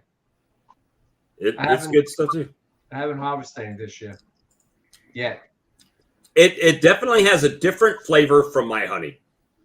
It's a good, and that's what's so, people don't understand this, especially when they come to buy honey and they're like, why is one honey dark and one honey light? And why do they taste different? Well, they're from different flowers, you know. And year to year, it could taste different too. Oh yeah, and look, my very first batch of honey. You guys think this is light? You could see through it. It was clear. Yeah, that's what I tell them when they ask. I said, generally, the earlier in the year, the lighter it's going to be, and throughout the year, it's going to get darker and darker. Because you have more different types of flowers and trees and bushes. Yeah. Yep. All year long. Changing up. Right now, we ain't got nothing, which is why I've been putting that feed out there. But mainly, I was thinking, and my thought process was, doesn't make it right, it makes it mine, right? So my thought process was, I had a lot of bees going to water, and I had a lot of bees out foraging. So making so light of syrup, I don't even call it syrup, water sugar, not sugar water. I was surprised. I was really surprised that they hit it as hard as they did. Which just shows me that we have nothing, nothing out there right now. And it, I mean, they hit it really hard. I mean, to the point to where they've taken, with today's syrup that they've taken down, about 30 gallons in 3 days. Now everyone's gonna say 30 gallons, that's a lot, but I got 60 colonies. So if you kind of do the math, it's kind of about, oh, hey, thanks, Jim. It's about half a gallon a colony. You know, that's one of those things that's kind of, and I still run into the problem this time of year. If I went out to a 2-frame colony and threw a feeder on there, they would get wiped out tomorrow, right? If they couldn't take it all down, they would get totally wiped out, and probably some of my 5-grade. Yep. Hive beetles moved up above the cluster and made a mess. Yep. I don't play with hive beetles at all. Not at all. I'll do whatever it takes to kill them. And I wish Bug Farmer would watch some of my videos. He would have seen that those guardian hive entrances don't work worth a shit before you put a video out saying before you buy them. You know? I didn't have the regular guardian hive entrance. I had the guardian hive upper entrance, and they just didn't do anything. The bees didn't use them. I got both of them. I got well, I don't do many top entrances now because of the hive beetles. I figure if there's one entrance, there's one way they can get in, and easier for the bees to defend. Not that they do. My main reason for getting the upper entrance, I was going to use them for kind of airflow.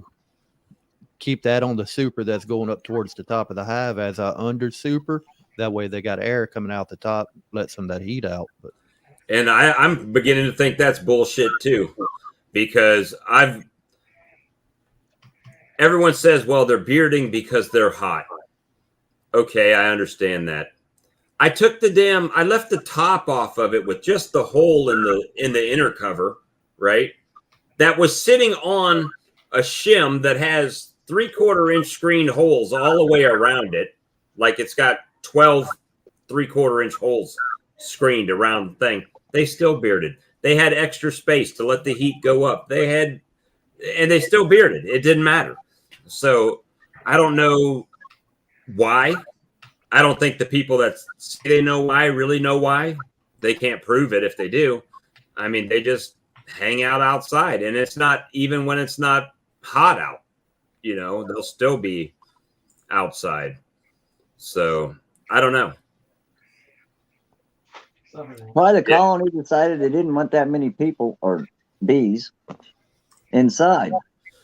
I did find one thing that did kind of help is I took the brood box, right? And I basically under brood boxed. I under supered the brood box. I lifted the brood box up and put another brood box underneath it and put it back down. So when those bees came back in, that first box they went into really didn't have much in it. And then it did bring more bees in. And I don't know. Steve, do you have hive beetles up where you're at? My main yard, very few. My blueberry farm area is more in the shade, and I get more beetles there. But it's not really a big problem for me. And yeah, here, I mean, they can be very prolific if you let them. And I mean, I've used guardian entrances, everything. I don't know of one thing I haven't used. Swiffers. And I'll still put a Swiffer on probably this year, you know. If it catches 3, that's 3 that's caught, you know. Hey, Bob, which I know there's a certain swisher that you're supposed to use for that, right? I just use, it's got to be the unscented one. Okay. Just use the unscented Swiffer sheet. That's it. All right. And do you get a lot of bees hung up in yours too? You will catch some bees, but nowhere near the beetles. Yeah, not that many. It's worth the sacrifice to get the beetles gone, in my opinion. I don't put a whole sheet. I put a half a sheet or a quarter of a sheet. Okay. I've tried the Swiffers. I didn't really catch many in my Swiffer here though, but the beetle barn and then the oil trap, I've caught a bunch of them there last year. Well, if you go back to like January, my videos from back in January, and Earl pointed it out. When I was doing hive inspections, you could see hive beetles in January walking around on my colonies. And then that's when he told me about the peppermint. I started doing the peppermint. 2 weeks later, I had no hive beetles in there. So I was about to say, if you were already seeing them in January and you didn't do anything, they would have multiplied a lot more by now. No doubt. Yeah, I've definitely, you know, and I had Swiffer sheets in January still. But what the bees will do is they'll propolize the edge of those Swiffer sheets down. I don't know why they do it, but they propolize it down to the top of the frames. So I was peeling those off. Hale says, or Dixie towels will work. But the thing is, here's the thing that in my mind anyway, is that all of those are good to catch hive beetles once they're in your colony, right? It doesn't catch them all. It doesn't stop them from coming in. It's just a trap. The peppermint is more of a deterrent to keep them from coming in. So if you got good, strong, healthy bees and peppermint on there, I noticed that the beetles go away. The Swiffer sheet, you could catch 1,000 hive beetles on a Swiffer sheet, and there still be 1,000 running around in the colony. You know, it's just one of those things that's kind of how it works. Yeah, that's what I said before. One thing ain't a fix-all. I mean, you keep multiple things in there. You Swiffer sheet, you peppermint, beetle barn, oil trap, whatever. I mean, you got more and more to reduce. You see what Dennis just popped up there. I only caught 3 or 4 bees in a Swiffer. I have tons of small hive beetles in January through March until I put peppermint in there. Yep. And he's in South Carolina as well. He's in northern South Carolina. That peppermint's the key, man. That works. Yeah. Mm-hmm. Well, Larry, I was taking some peppermint extract, just like Johnny was doing, and adding a little bit into my pollen patty mixture, and that was keeping them out for sure. I couldn't buy those Beetle Buster bottom boards. They're just too expensive. They're like $200 and something a piece.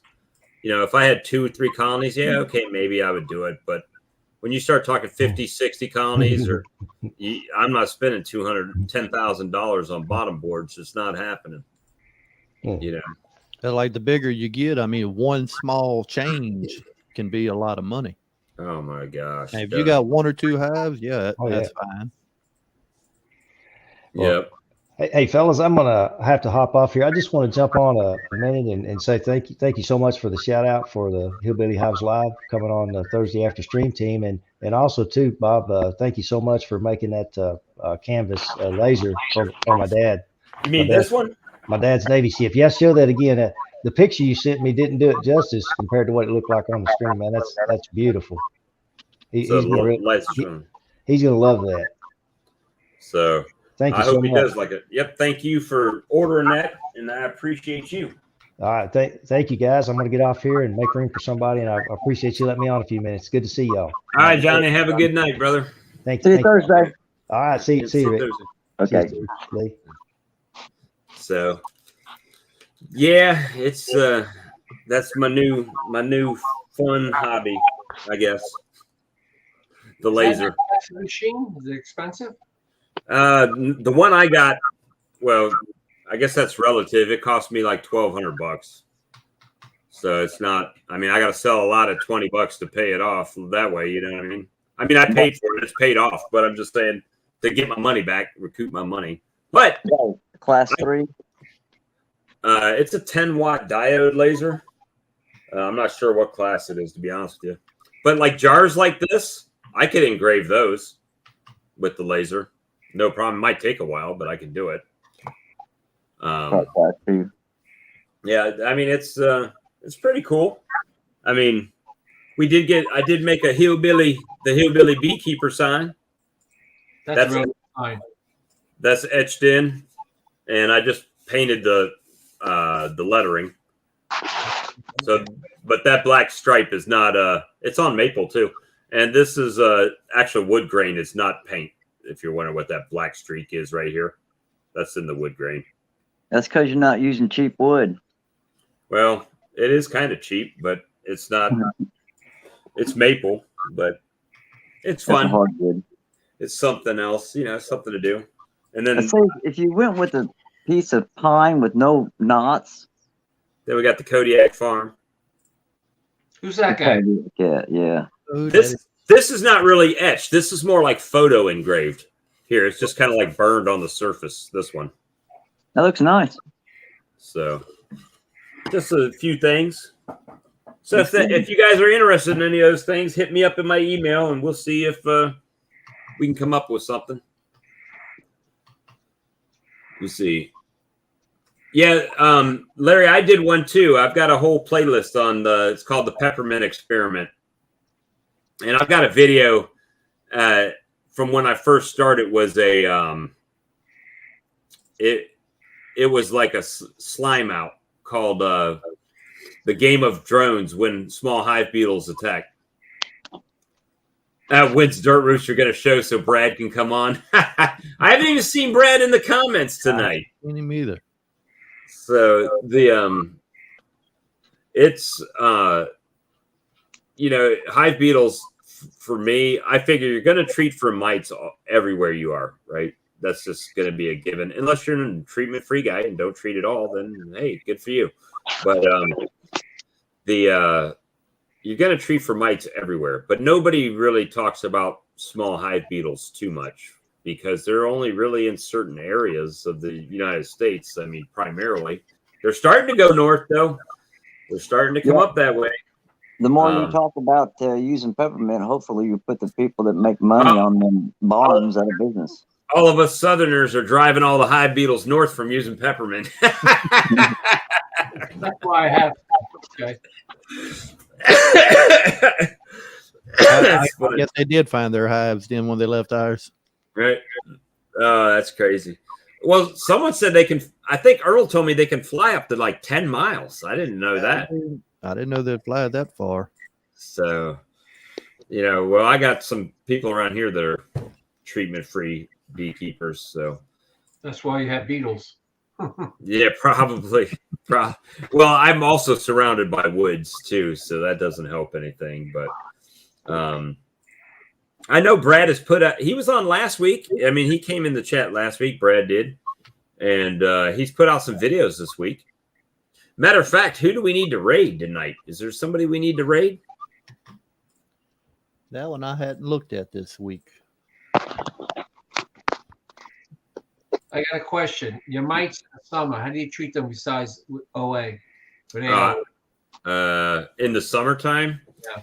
This is my first year even owning any apivar, so I've got some apivar. My wheat colonies that I'm not pulling any honey out, I go ahead and I've already got apivar strips in them, and I've hit them with oxalic acid at the same time. I've nuked them. The only thing I use is the OA.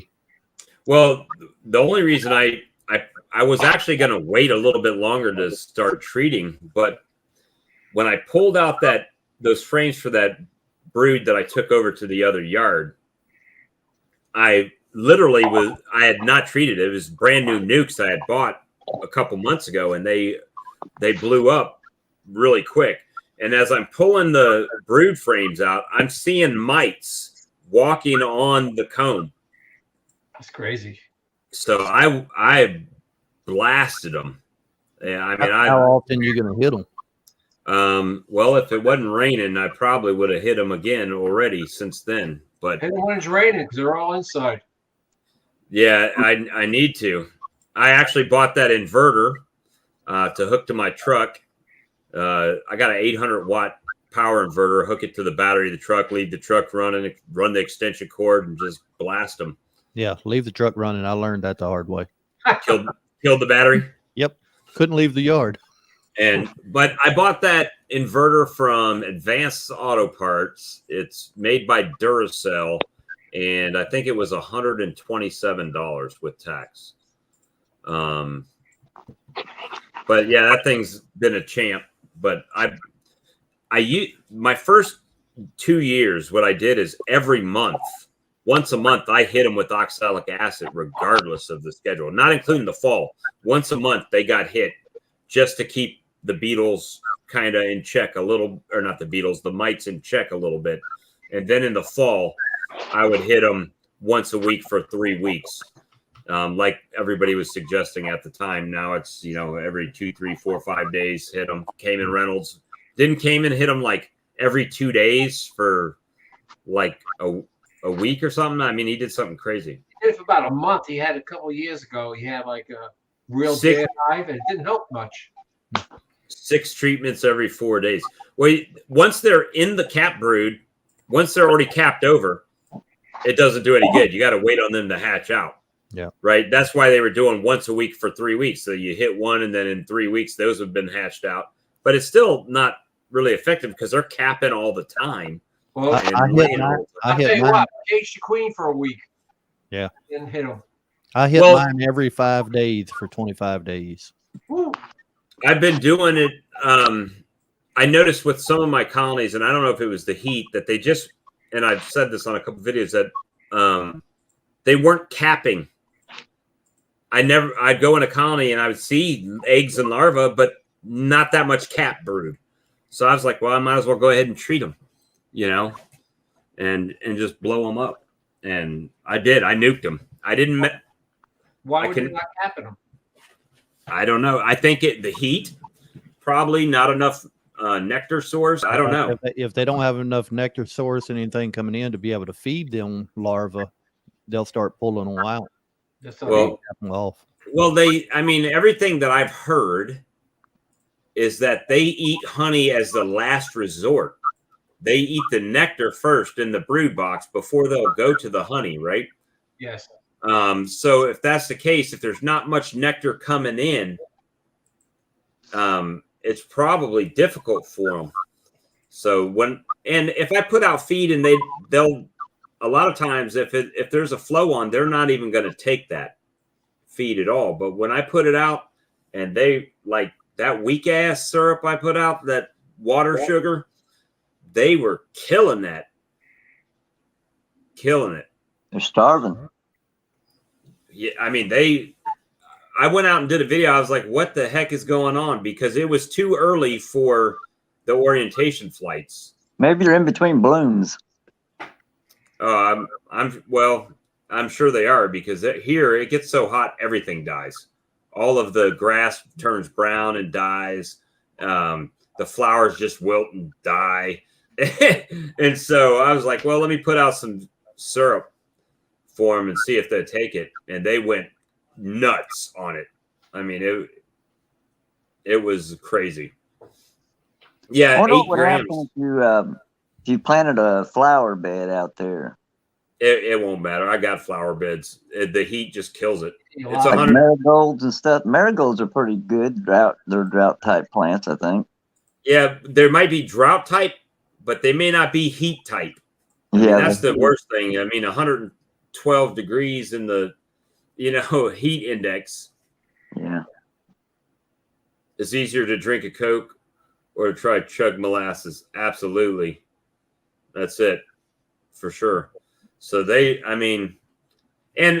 of that was stimulated. Well, I wanted to see how weak I could make the sugar syrup because of the water content. I wanted more water content because I figured they would evaporate it and cool the colony.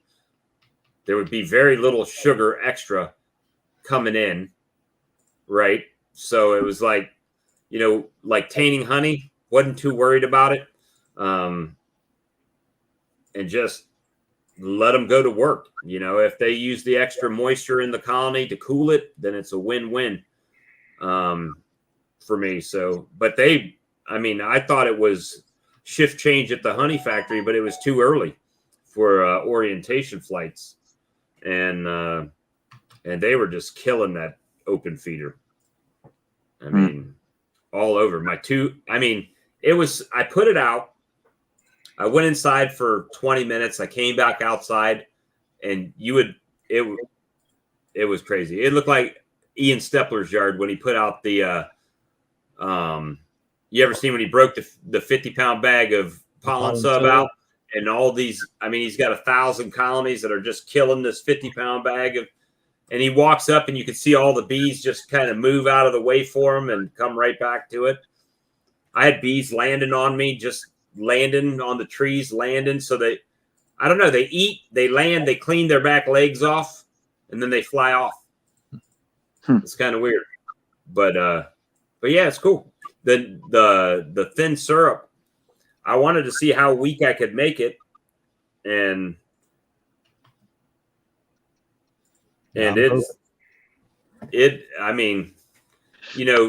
I think you said, Lee, 3/4 to 1.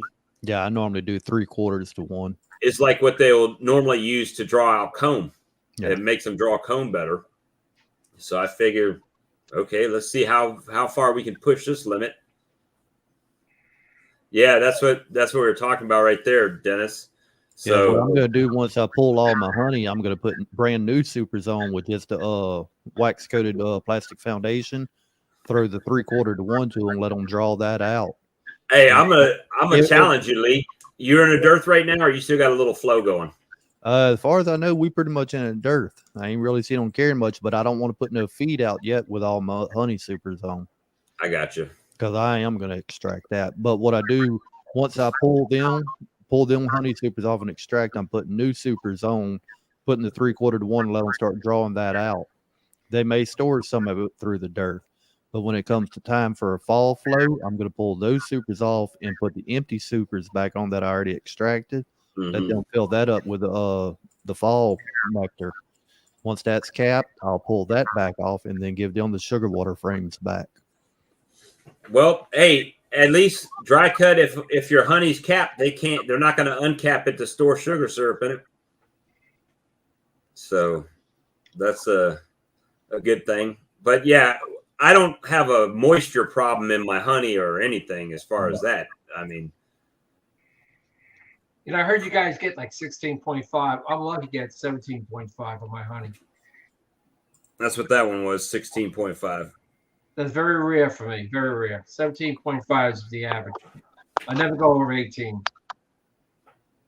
Just pulling it off as it gets capped. I got you. But right now I'm more worried about them making it to the next flow. If I don't pull any more honey this year, then I just don't pull any more honey. They got to live. If my bees don't live, all this whole year was for a waste. All this money I spent was for a waste. All this equipment I bought, all these boxes I bought, all these queens I bought. If they don't live, I might as well just lit that money on fire. You were talking about yours was what, 16 and a half, what you had pulled?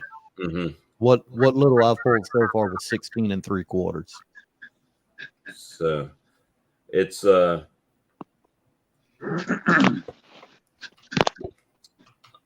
out 17.5 to 17.8 partial pack.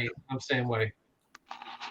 Well, some of mine wasn't capped, and I did the shake test, and it didn't shake out, and I pulled it. And I've still got, I mean, I've got some out there on some colonies that I haven't pulled out of because they haven't capped it. I was just trying to see, you know, how long it was going to take them to cap it up. Last year, I went into winter with 15 colonies, came out of winter with 12. So I lost 3 colonies over winter. The first year, I had 15 colonies and got hive beetled and went into, and when I say colonies, I mean colonies. I don't mean nukes. I mean 10 frame colonies. And then I only had 4 nukes going into last year is what made it through the winter. And I went from 4 nukes to 15. What was it, Leah, at the beginning of the year? 15. Most of them were doubles and triple deeps. Mm-hmm. And I just split the crap out of them and did stuff this year and made it grow. The first year I didn't, it wasn't good. I mean, the hive beetles, it made me feel beat down. I felt good only losing 3 over the winter this year. And, you know, I'm going to start, hopefully the sugar, they'll keep the supply coming because I'm not going to, I've got one more 25-pound bag of sugar and I'll feed that to them and then they're not getting any more. That'll be 40 gallons of syrup that I fed, and they got to make it until the next little flow comes through. Yeah, I think I've got 3 bags left right now, and that's it. And the next sugar I'll buy, hopefully, will only be start making sugar bricks for the winter. So that's just as insurance. Let me see. It's generally humid in Oklahoma anyway, so it takes time for the honey to dry here. Yep. I think ours, I mean, the other day it was like 45% humidity. What is it today? Probably more today because it's like rainy. 90% humidity today. About to say, last year I had a big problem trying to get honey dried down. It's a we had 84% humidity right now. I'm at 85. But, you know, 61 degrees, 85 humidity. I think I'm showing like 75 degrees right now and rainy. Yeah, we 77. But yeah, I haven't had much problem with the moisture in the honey, other than the fact that I think the bees would even make it less because a lot of times they're not getting it capped all the way up, you know. 8 o'clock this morning, 76 and 96%. Yeah, it's crazy. Yeah, it's been rough here. Held hives, probably 10 miles maybe from me by the crow flies. You all right, Rick? Yeah. Good choke there for a second there. The more Amazon stuff shipped. Hey, Bob, what's your next flow around there? Ours? Yep. NASA says our strongest flow is our goldenrod. That's ours. We'll have goldenrod and a little bit of aster. Well, depends when you get rain also, because you may have goldenrod, but it's not going to help you.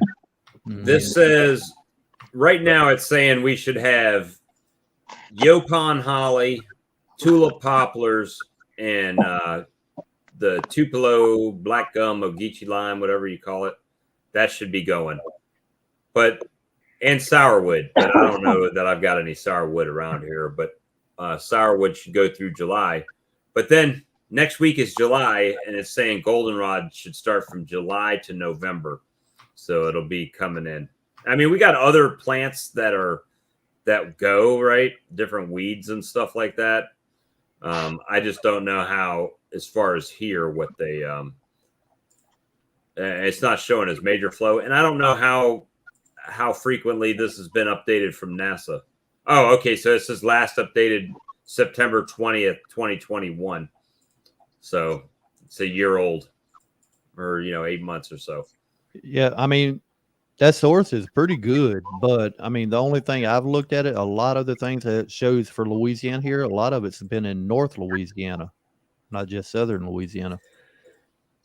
Right. Yeah, I mean, it's pretty diverse. A diverse area over there in Louisiana.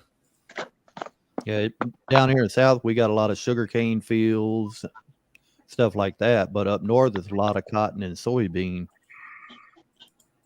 Right. You think you could go? It's just, I think you could taste that throughout the country if you could take a taste of different honeys. Mm-hmm. We got a lot more humidity in Southern Louisiana than North Louisiana, also. Well, I'm building up quite the collection here from people sending it to me. I got Bohemia apiaries. I got 2 from Steve there from Daisy's Honey. I got all of these from Corner, Larry. No, Spanky. Yeah, his real name's Larry, though. Oh, okay. Filament Corner. Filament Corner, the hot honeys. I got this from across the town, which tastes totally different from mine. It's only like 5 minutes away from mine. So that's I guess it kind of goes back to the flow hive, where you get different taste on each frame.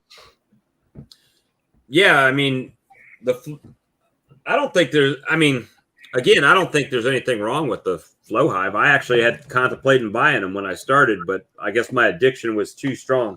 The force was too strong with this one, because buying, going from 5 colonies to 60 colonies. I know. I just bought another Land's hive, $140. It's like 5. I can't remember if it's 1. I think it was just 1 super, and then the rest were honey supers, or 1 brood chamber, and the rest were honey chambers. But with the queen excluder, I don't think it has my queen excluder. I mean, the one I like.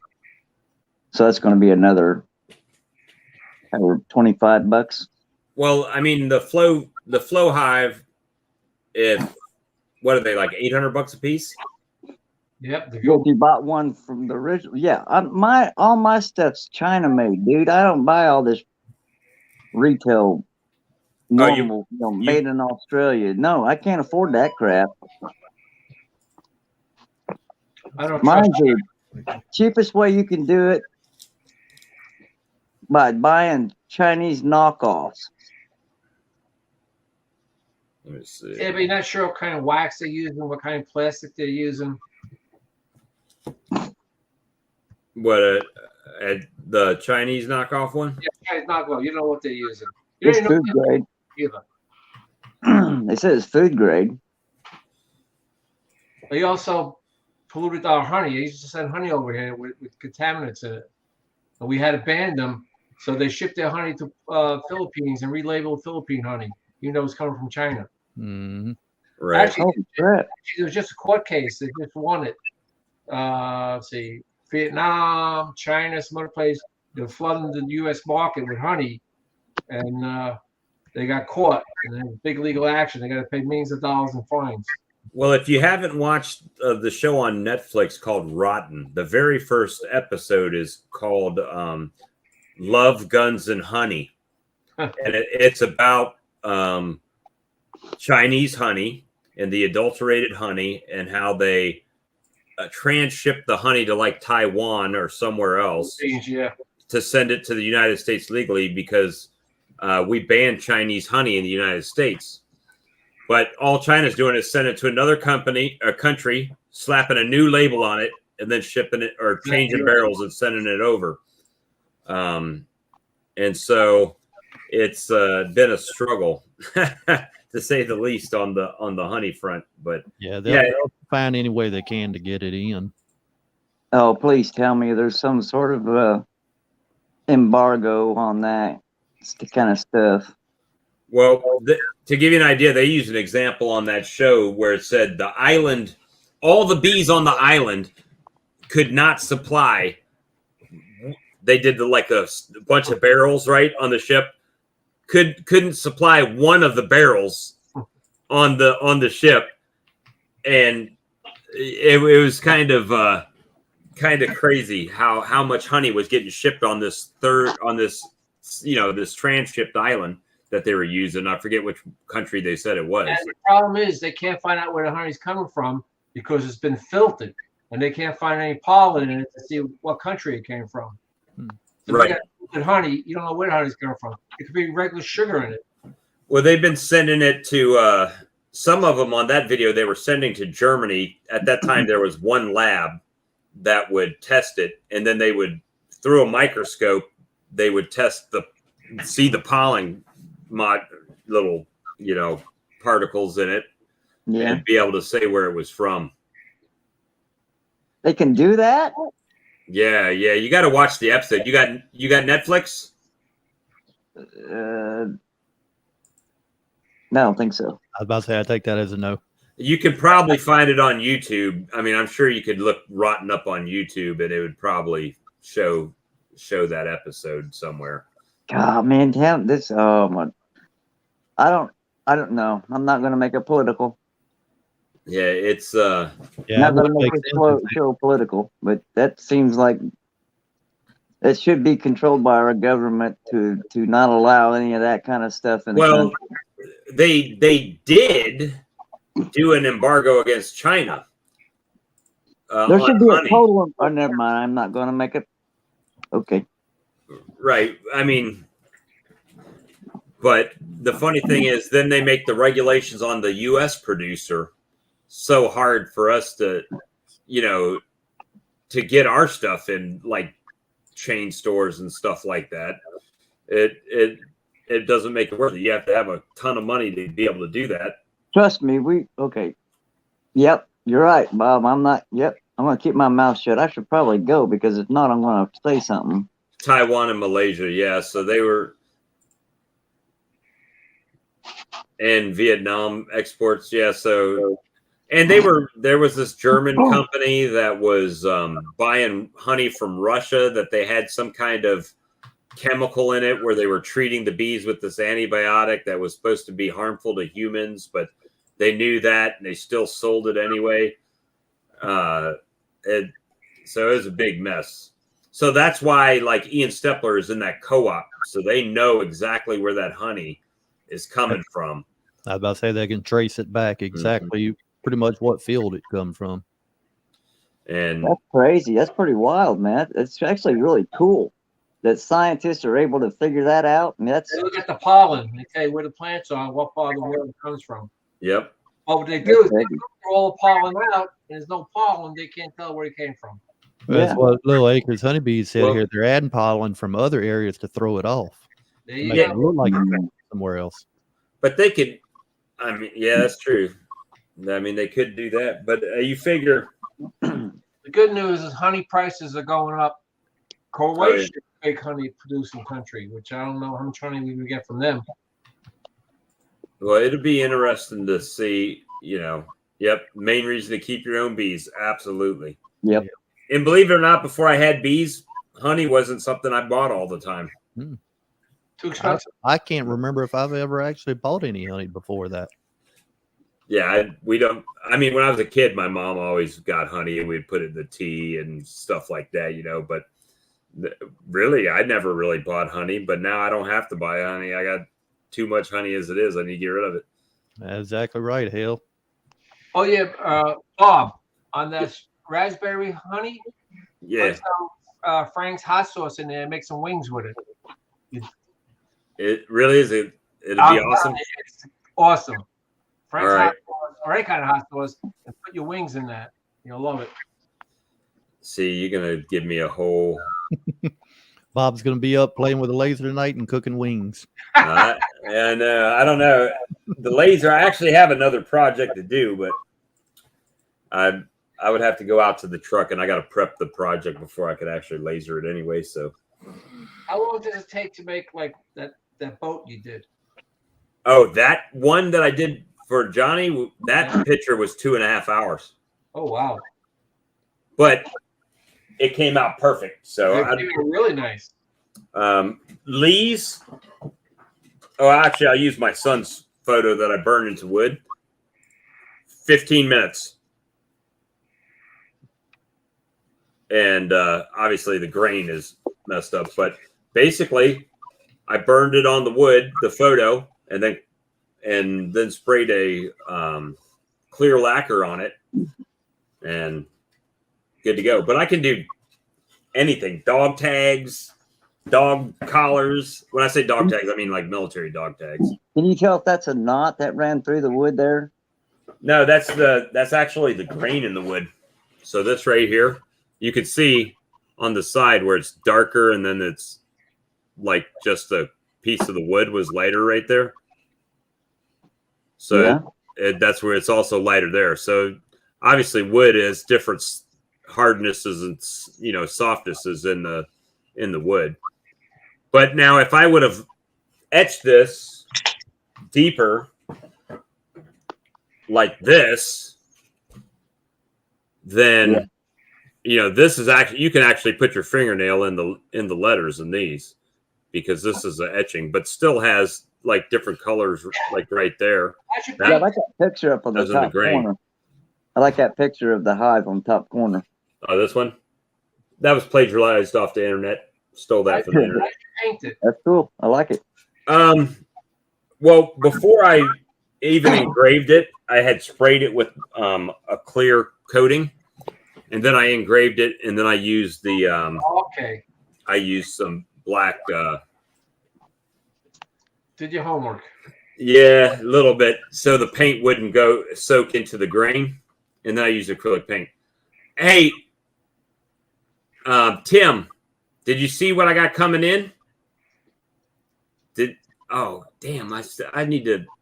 I can't send you that picture. I've got. I can open it back up again, I guess. Let me see. Where is it? Oh, you know what? I know where it's at. It's in my snipping tool. So I got these coming in. They should be here tomorrow. Speaking of Yetis. All right. So I got this coming in, Tim, since you do guns. That's a 32-ounce tumbler that looks like a bullet. So that'd be cool for some, like, We the People, Second Amendment, gun shops, stuff like that. It's a 32-ounce tumbler. So I got them coming in tomorrow. Well, he's supposed to. That's what FedEx tells me they'll be here tomorrow. So, and I like the fact that they're stainless. It's stainless. I don't know how they made it look brass, but it's stainless. It's supposed to be stainless. We'll see. Might be a total fail. Might have spent a bunch of money on tumblers that I have to give away. But it's and the top comes off like the old thermos. Remember the old thermos Stanley. you pop the top off of, Stanley or Coleman, and then I got one. And then you just a cup, like your coffee cup. Yeah, so it's a cone-looking cup, but you can take the inside off and unscrew it and put hot or cold liquid in it. It's double-walled, insulated. So it'll be interesting. Yeah, 32-ouncer, 32-ouncer. That's right. Are you gonna are you gonna imprint people's names on the side? Whoever orders one. Well, we have this little company here in town called PSA, Palmetto State Armory, and they build AR-15s and all that kind of stuff. And it's a big gun store. I think I'm gonna take one of them over there. Yeah, that sounds good. see if they would like to buy a case of them with their Palmetto State Armory logo on them and sell them in their store. Are you going to logo every one of those? I will. If they buy them, I will logo the hell out of them. Are you going to do one or at least a piece of wood, you know, just some sort of something to give them a example of what you could put on there for them? No, I'm not going to laser it, because if they say no, then I'm stuck with one tumbler that I've paid for that has their logo on it. Why don't you do their logo, just print it on a piece of paper and tape it onto the damn thing and say, listen, I can engrave it on here for such and such price. I'm just giving you options to go at them. If you're going to go to them with a... I think if I show up with a big stainless tumbler that looks like a bullet to a big gun store... Well, no, they could be interested. Explain to them that you want to use their logo and put it on there for them, and, you know, tell them that way you can sell your Look, Jim Hamby says, I know Palmetto State Armory and they know me. And Dry Cut says he has some of their components on some of his builds too. So you can sell your alternative business, I'm thinking. You know, yeah, you're basically getting into advertising, Bob. Oh, well, you know where I just came out of, right? No. Advertising. I worked for iHeartRadio. Well, there you go. So that's why it's coming natural to you, I guess. Dennis, I want the CNC too, bro. I want the CNC too. But baby steps. Baby steps. One thing at a time, huh? Actually, they do make one that is a laser and a CNC where you can interchange the heads to do either CNC work or the laser. I think it's by a company called Fox Alien, and it's a less expensive one. You said Dennis ain't too far from you, huh?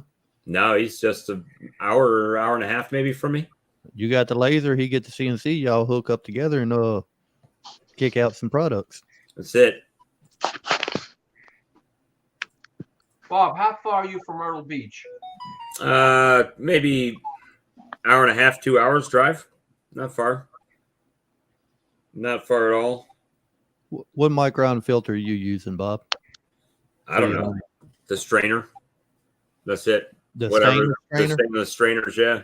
I think that's what, a 1000 micron for the coarse and 500 or 600 for the fine mesh.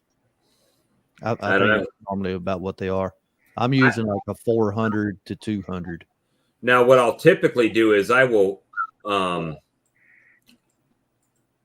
do a initial strain, right? When I'm taking it out of like the uncapping tank, I'll strain it there, and then I'll strain it again when I get it inside to go into before it goes in the bottling tank. Normally, I'll strain mine through the 400 when it's coming out of my uncapping, or not the uncapping tank, the extraction tank. Well, I got the 400 on the uncapping tank and the extraction tank. After that, whenever I get it out of the 5-gallon bucket and put it in my bottler, I let it warm up slowly for about a day and a half, and then I run it out of that through a 200 micron, and then put it back into the bottling tank. Hey, we should have us a meetup. Speaking of Myrtle Beach, we should just have us a meetup at Myrtle Beach called Bees at the Beach, or Buzzing at the Beach, because all of us will be drinking cold beer. Buzzing at the Beach. I'll see you August 5th, Myrtle Beach. Oh, you're going to be there in August? Yeah, August 5th. About to say, I'll bring Dr. Pepper. Maybe I can come down there and meet up. I want to see your bees. I'll come meet you. That's what I drink, Lee. Hour and a half is nothing. Yeah, for you New Yorkers, you go 10 miles away. That could be an hour and a half. You're right.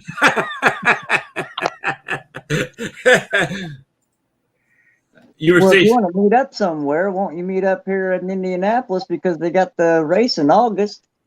He's going to be on vacation at the beach. Yeah, when they do the Grand Prix over there. So Shaw Air Force Base is probably 20 minutes east of me. If you were at Shaw and you were driving, if you went to Columbia, you passed by my house. Or race at the Brickyard, that's when they do the NASCAR. Yeah, Brendan Brickyard. There's DC's. So yeah, you pass if you came up Sumter Highway at Garner's Ferry Road, Tim, and the high school is on the right hand side as you're coming into town. If you make a right at that high school, I'm a half mile down on the right. Well, I want to see you guys in January. Anyhow, I got my tickets for. I haven't ordered any for Hive Life. Yep. You should go free, Bob. You're working. Well, it's supposed to be. Cayman hasn't sent me the information that he was supposed to send me yet. So, and I'm staying at the Hampton Inns because it's free. Free? Oh, your wife or somebody worked there? You know? No, I get points. I go to vacation club, Hilton Vacation Club. Okay. So, Okay. That I love. It's free also, by the way.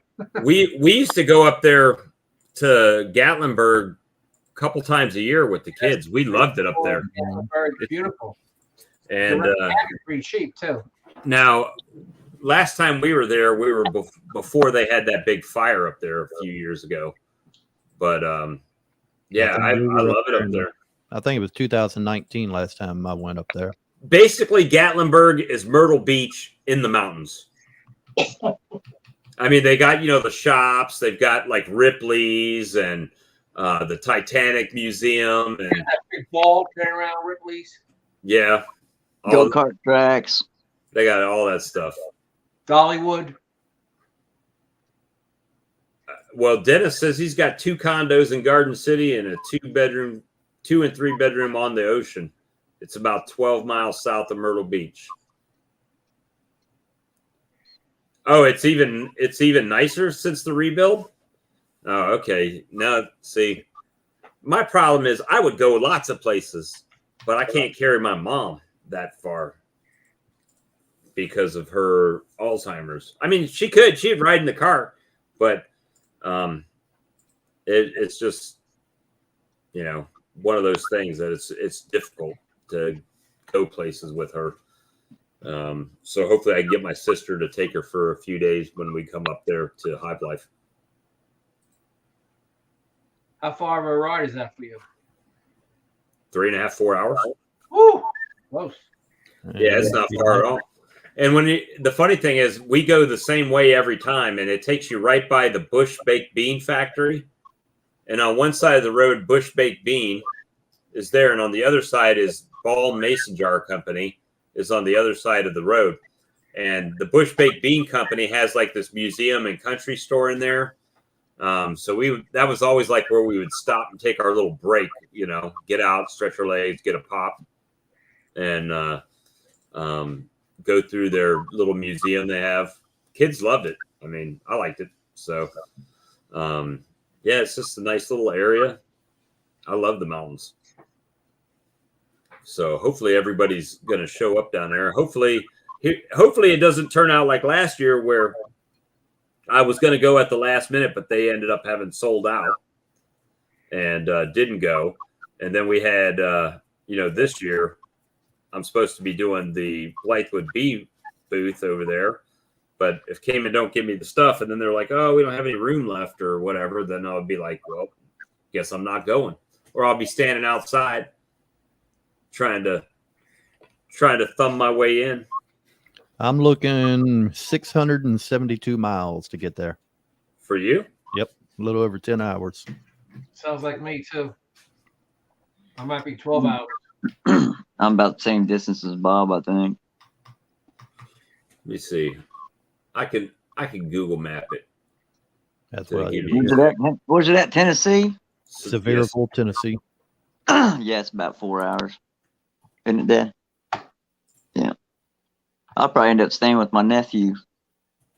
That way the hotel bill's not so expensive. All right. This is Sevierville, Tennessee.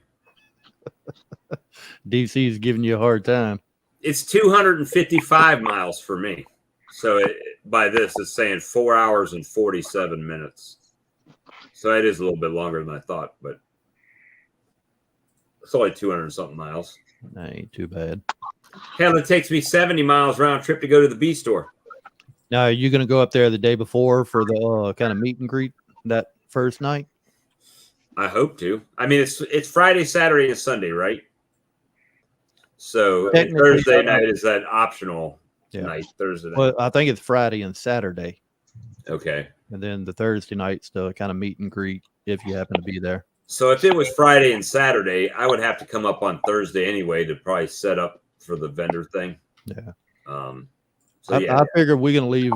I'm hoping between 3 and 4 o'clock in the morning that morning and be there for the meet and greet that evening.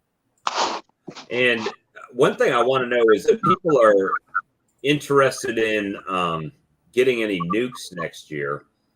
I'm kind of contemplating putting together a list for early nukes, because I can get nukes earlier here than you guys can get them up there or whatever. And, trying to work something out to get a bunch of nukes from Cutic and make a run if I have to drop nukes off for people. So just keep it in mind if you're interested in getting some nukes. Then what are you going to charge for them? Oh, I have to see how many I got, because basically however many people order determines the price on how much I can get them for, right? Because you got to get them in bulk. You got to work within brackets. Mm-hmm. I know they were selling one-offs, like if you were getting one nuke for like $205 or $215 this year. And all that honey, I haven't been selling that much honey lately. Last week I haven't sold really any. But it makes sense because everybody's got honey right now, right? All the beekeepers are pulling honey and extracting honey and selling honey. So the market is kind of slow right now. Plus, I haven't been out there. It's too damn hot. Who wants to sit outside in 110-degree heat? Not me. Mm-mm.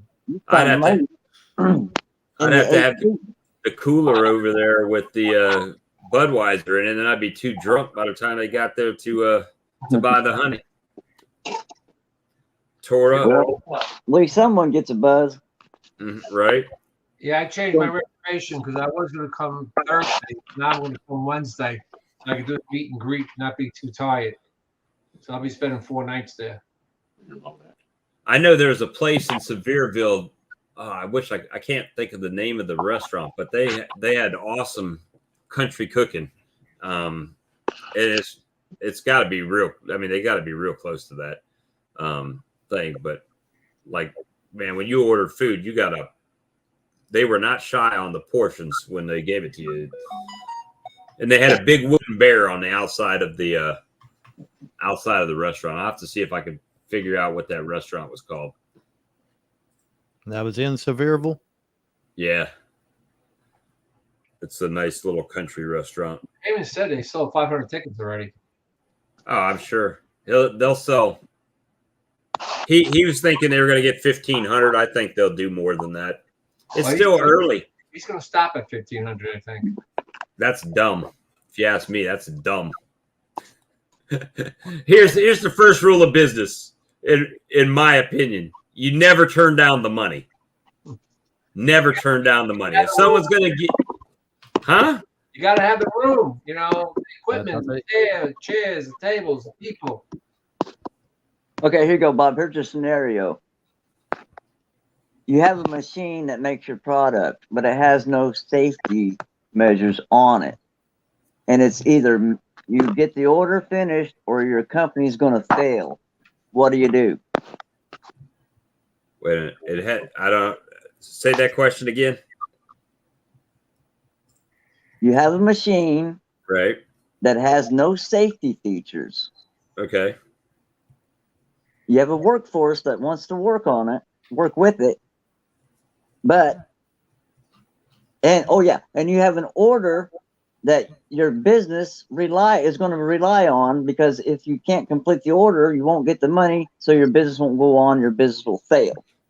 Right. What do you do? I take the order. I'm rolling the dice. If it's profitable, it's profitable. If it's not profitable, then you don't take the order. So if it was a wise business decision, let's say it was a wise business decision and it was a profitable evolution, we're making it happen, even if I've got to be on the machine. I've done it before. When I owned a car stereo shop, I had a guy come in and say, hey, I got $5,000. I want to compete in this stereo competition this weekend. And it's like Monday when he comes in. No problem. Where's your money? Bam, he popped the money down. I got on the phone, started ordering. Parts are coming in. Might drop the car off. They start tearing it apart, waiting on the parts to come in. And we're popping them in, making it happen, baby. Making bacon pancakes. I got denied a position at a company because that's exactly what I said. You put your workers to work telling them that there are no safety features and show them how to work it so that they don't get hurt and you complete the order. But anyway, yeah. Anyway, let's talk about honey. So I'm thinking about splitting some hives, so I got more hives.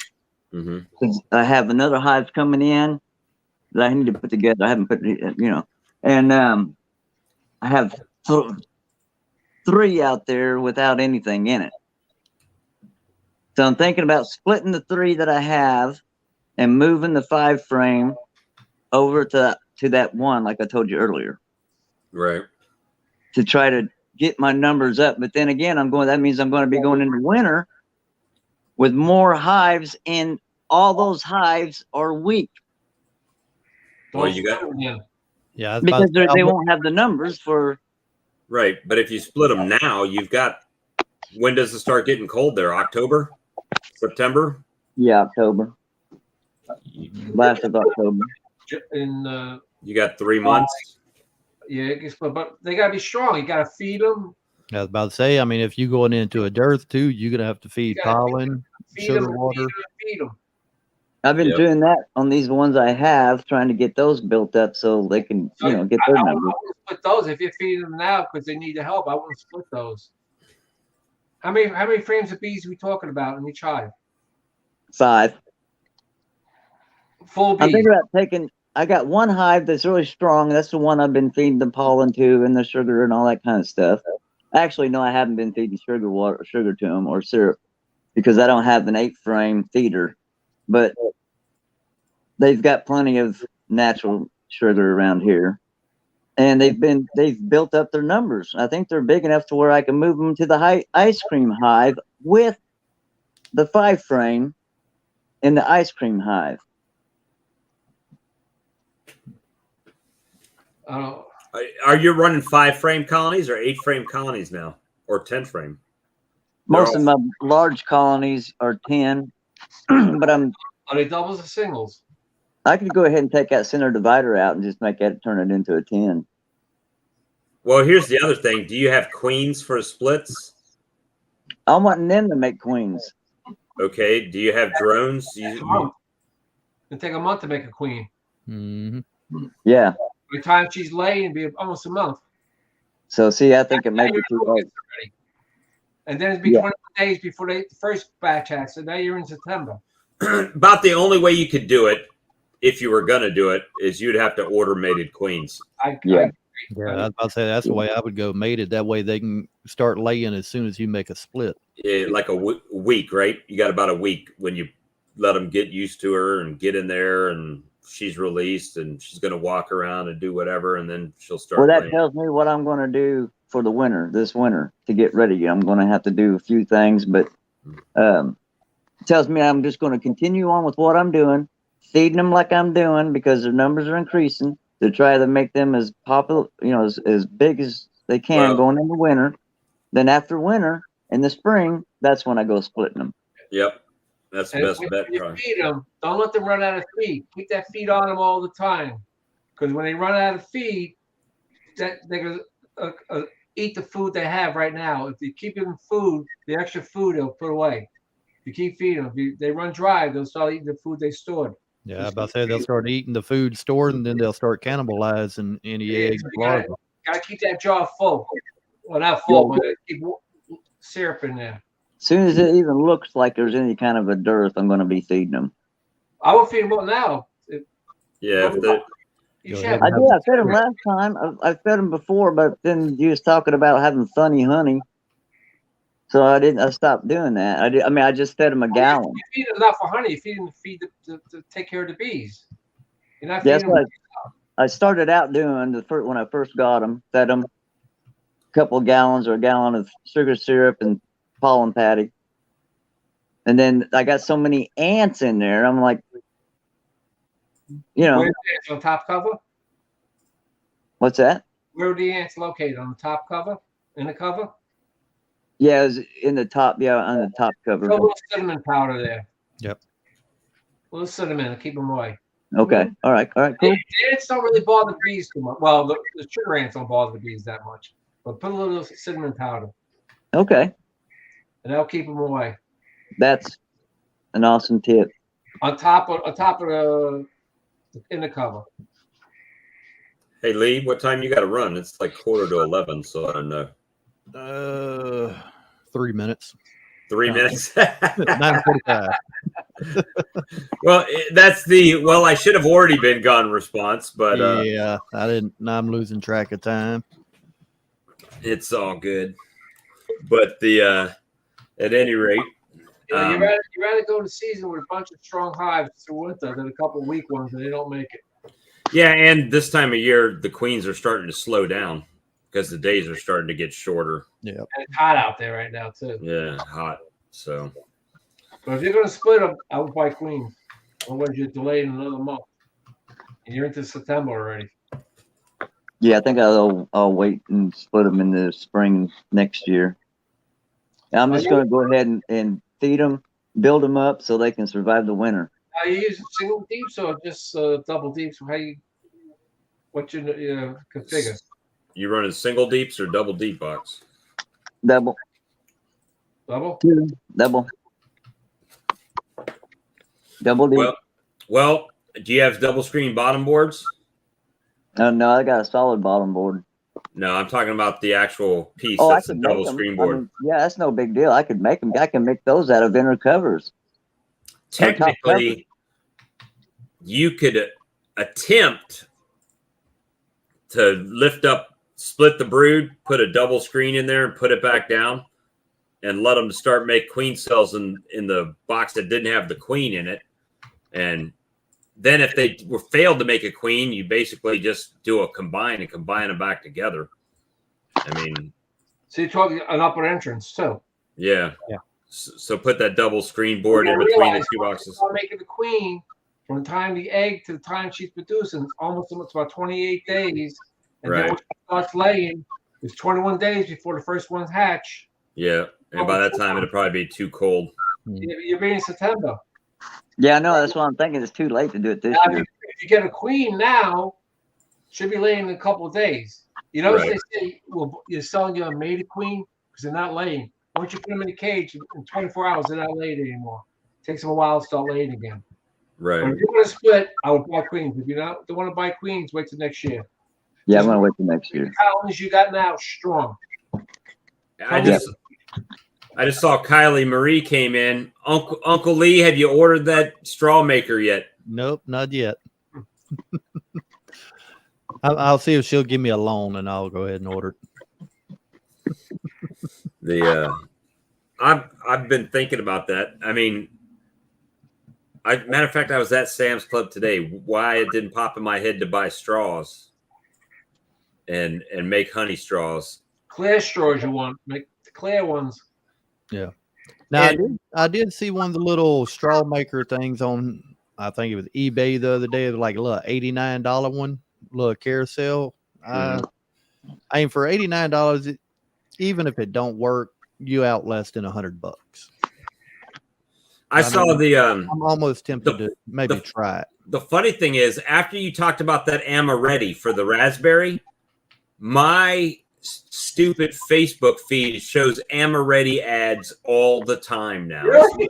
Yeah, damn Google and this fancy schmancy listening device they got going on. I mean, they know. I'll tell you, it's crazy. You go shopping, it's on Facebook all over the place. Oh, I used to sell.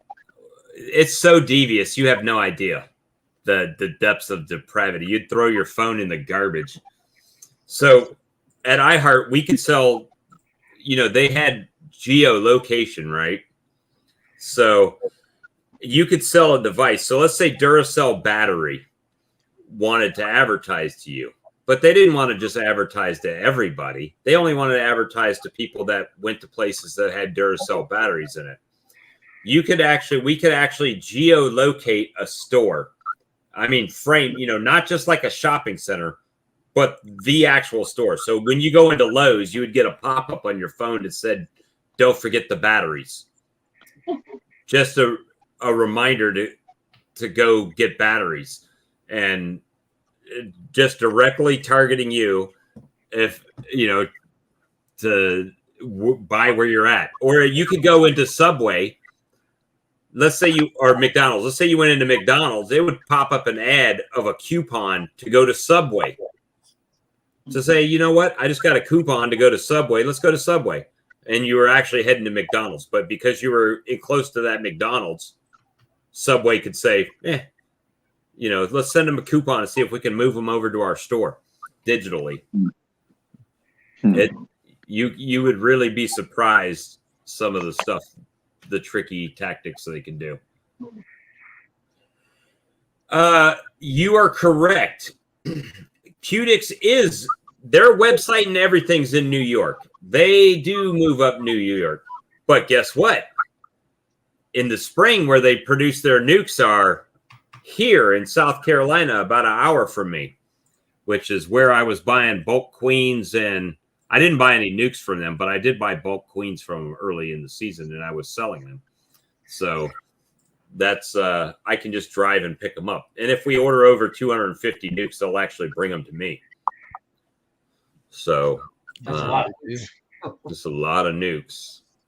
And to be honest with you, I don't know. I've never done bulk nuke sales like that, but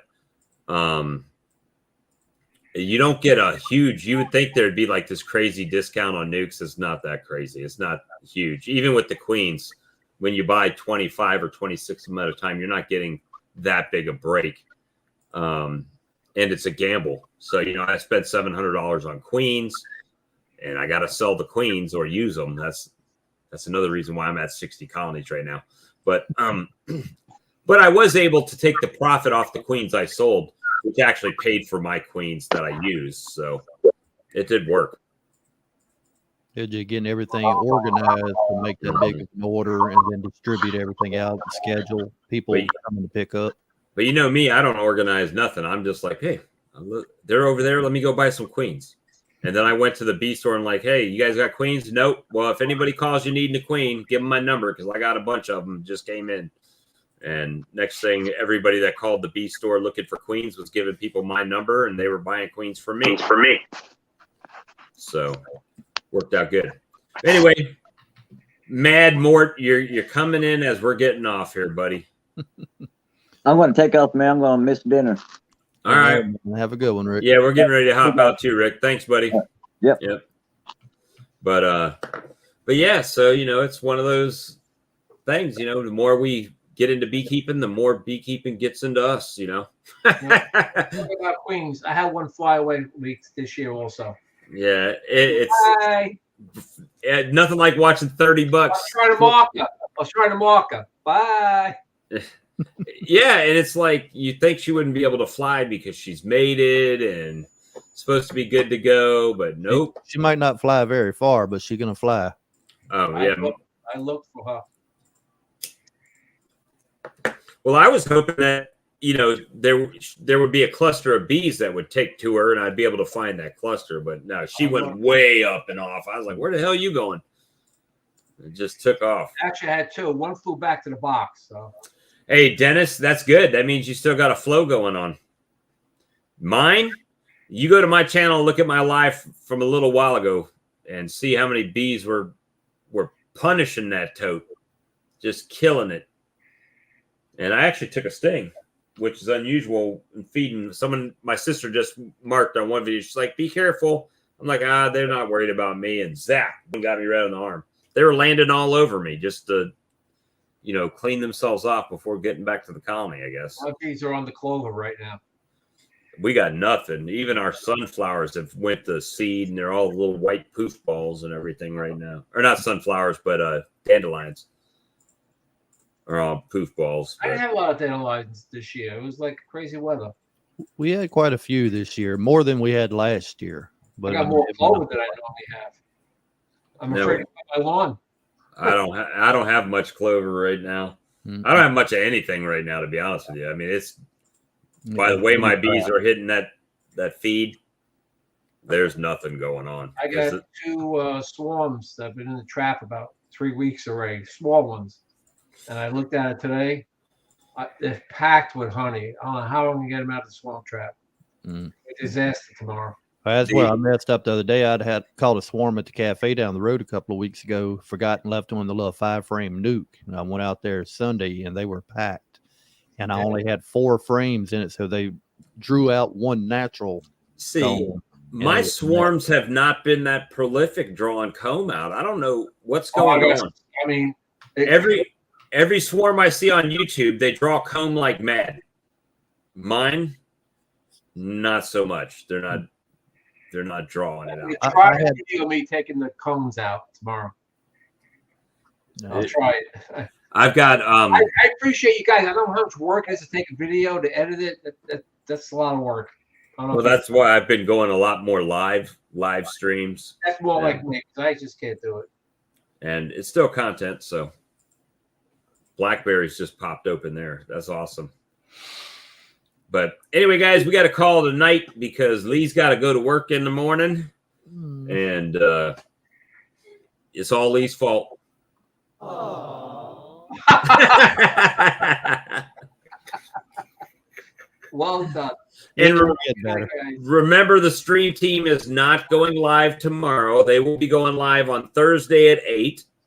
And following right after that, after they're done, Hillbilly Earl and Johnny in Houston will be going live.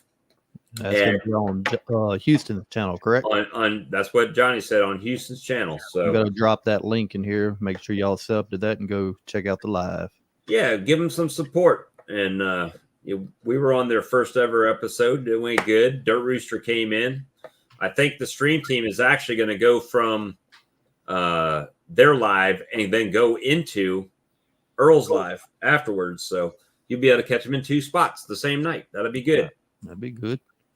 But strange. We've had no water for months. Yep. And I'm still reading chat here. Yeah, no water for months, and now all of a sudden we got 10 days straight where it's calling for thunderstorms. So, except for Thursday. Thursday just says cloudy at this point, but it might change. Anyway, guys, y'all have a good night. Thank you so much. Please like, share, and subscribe, and we'll see you on the next one. Y'all have a good night. What's that? I said, don't forget the chicken wings. Oh, yeah. I'm going to try them now. If we can find chicken wings in the store. I know, you're right. All right. Good night, guys. Night.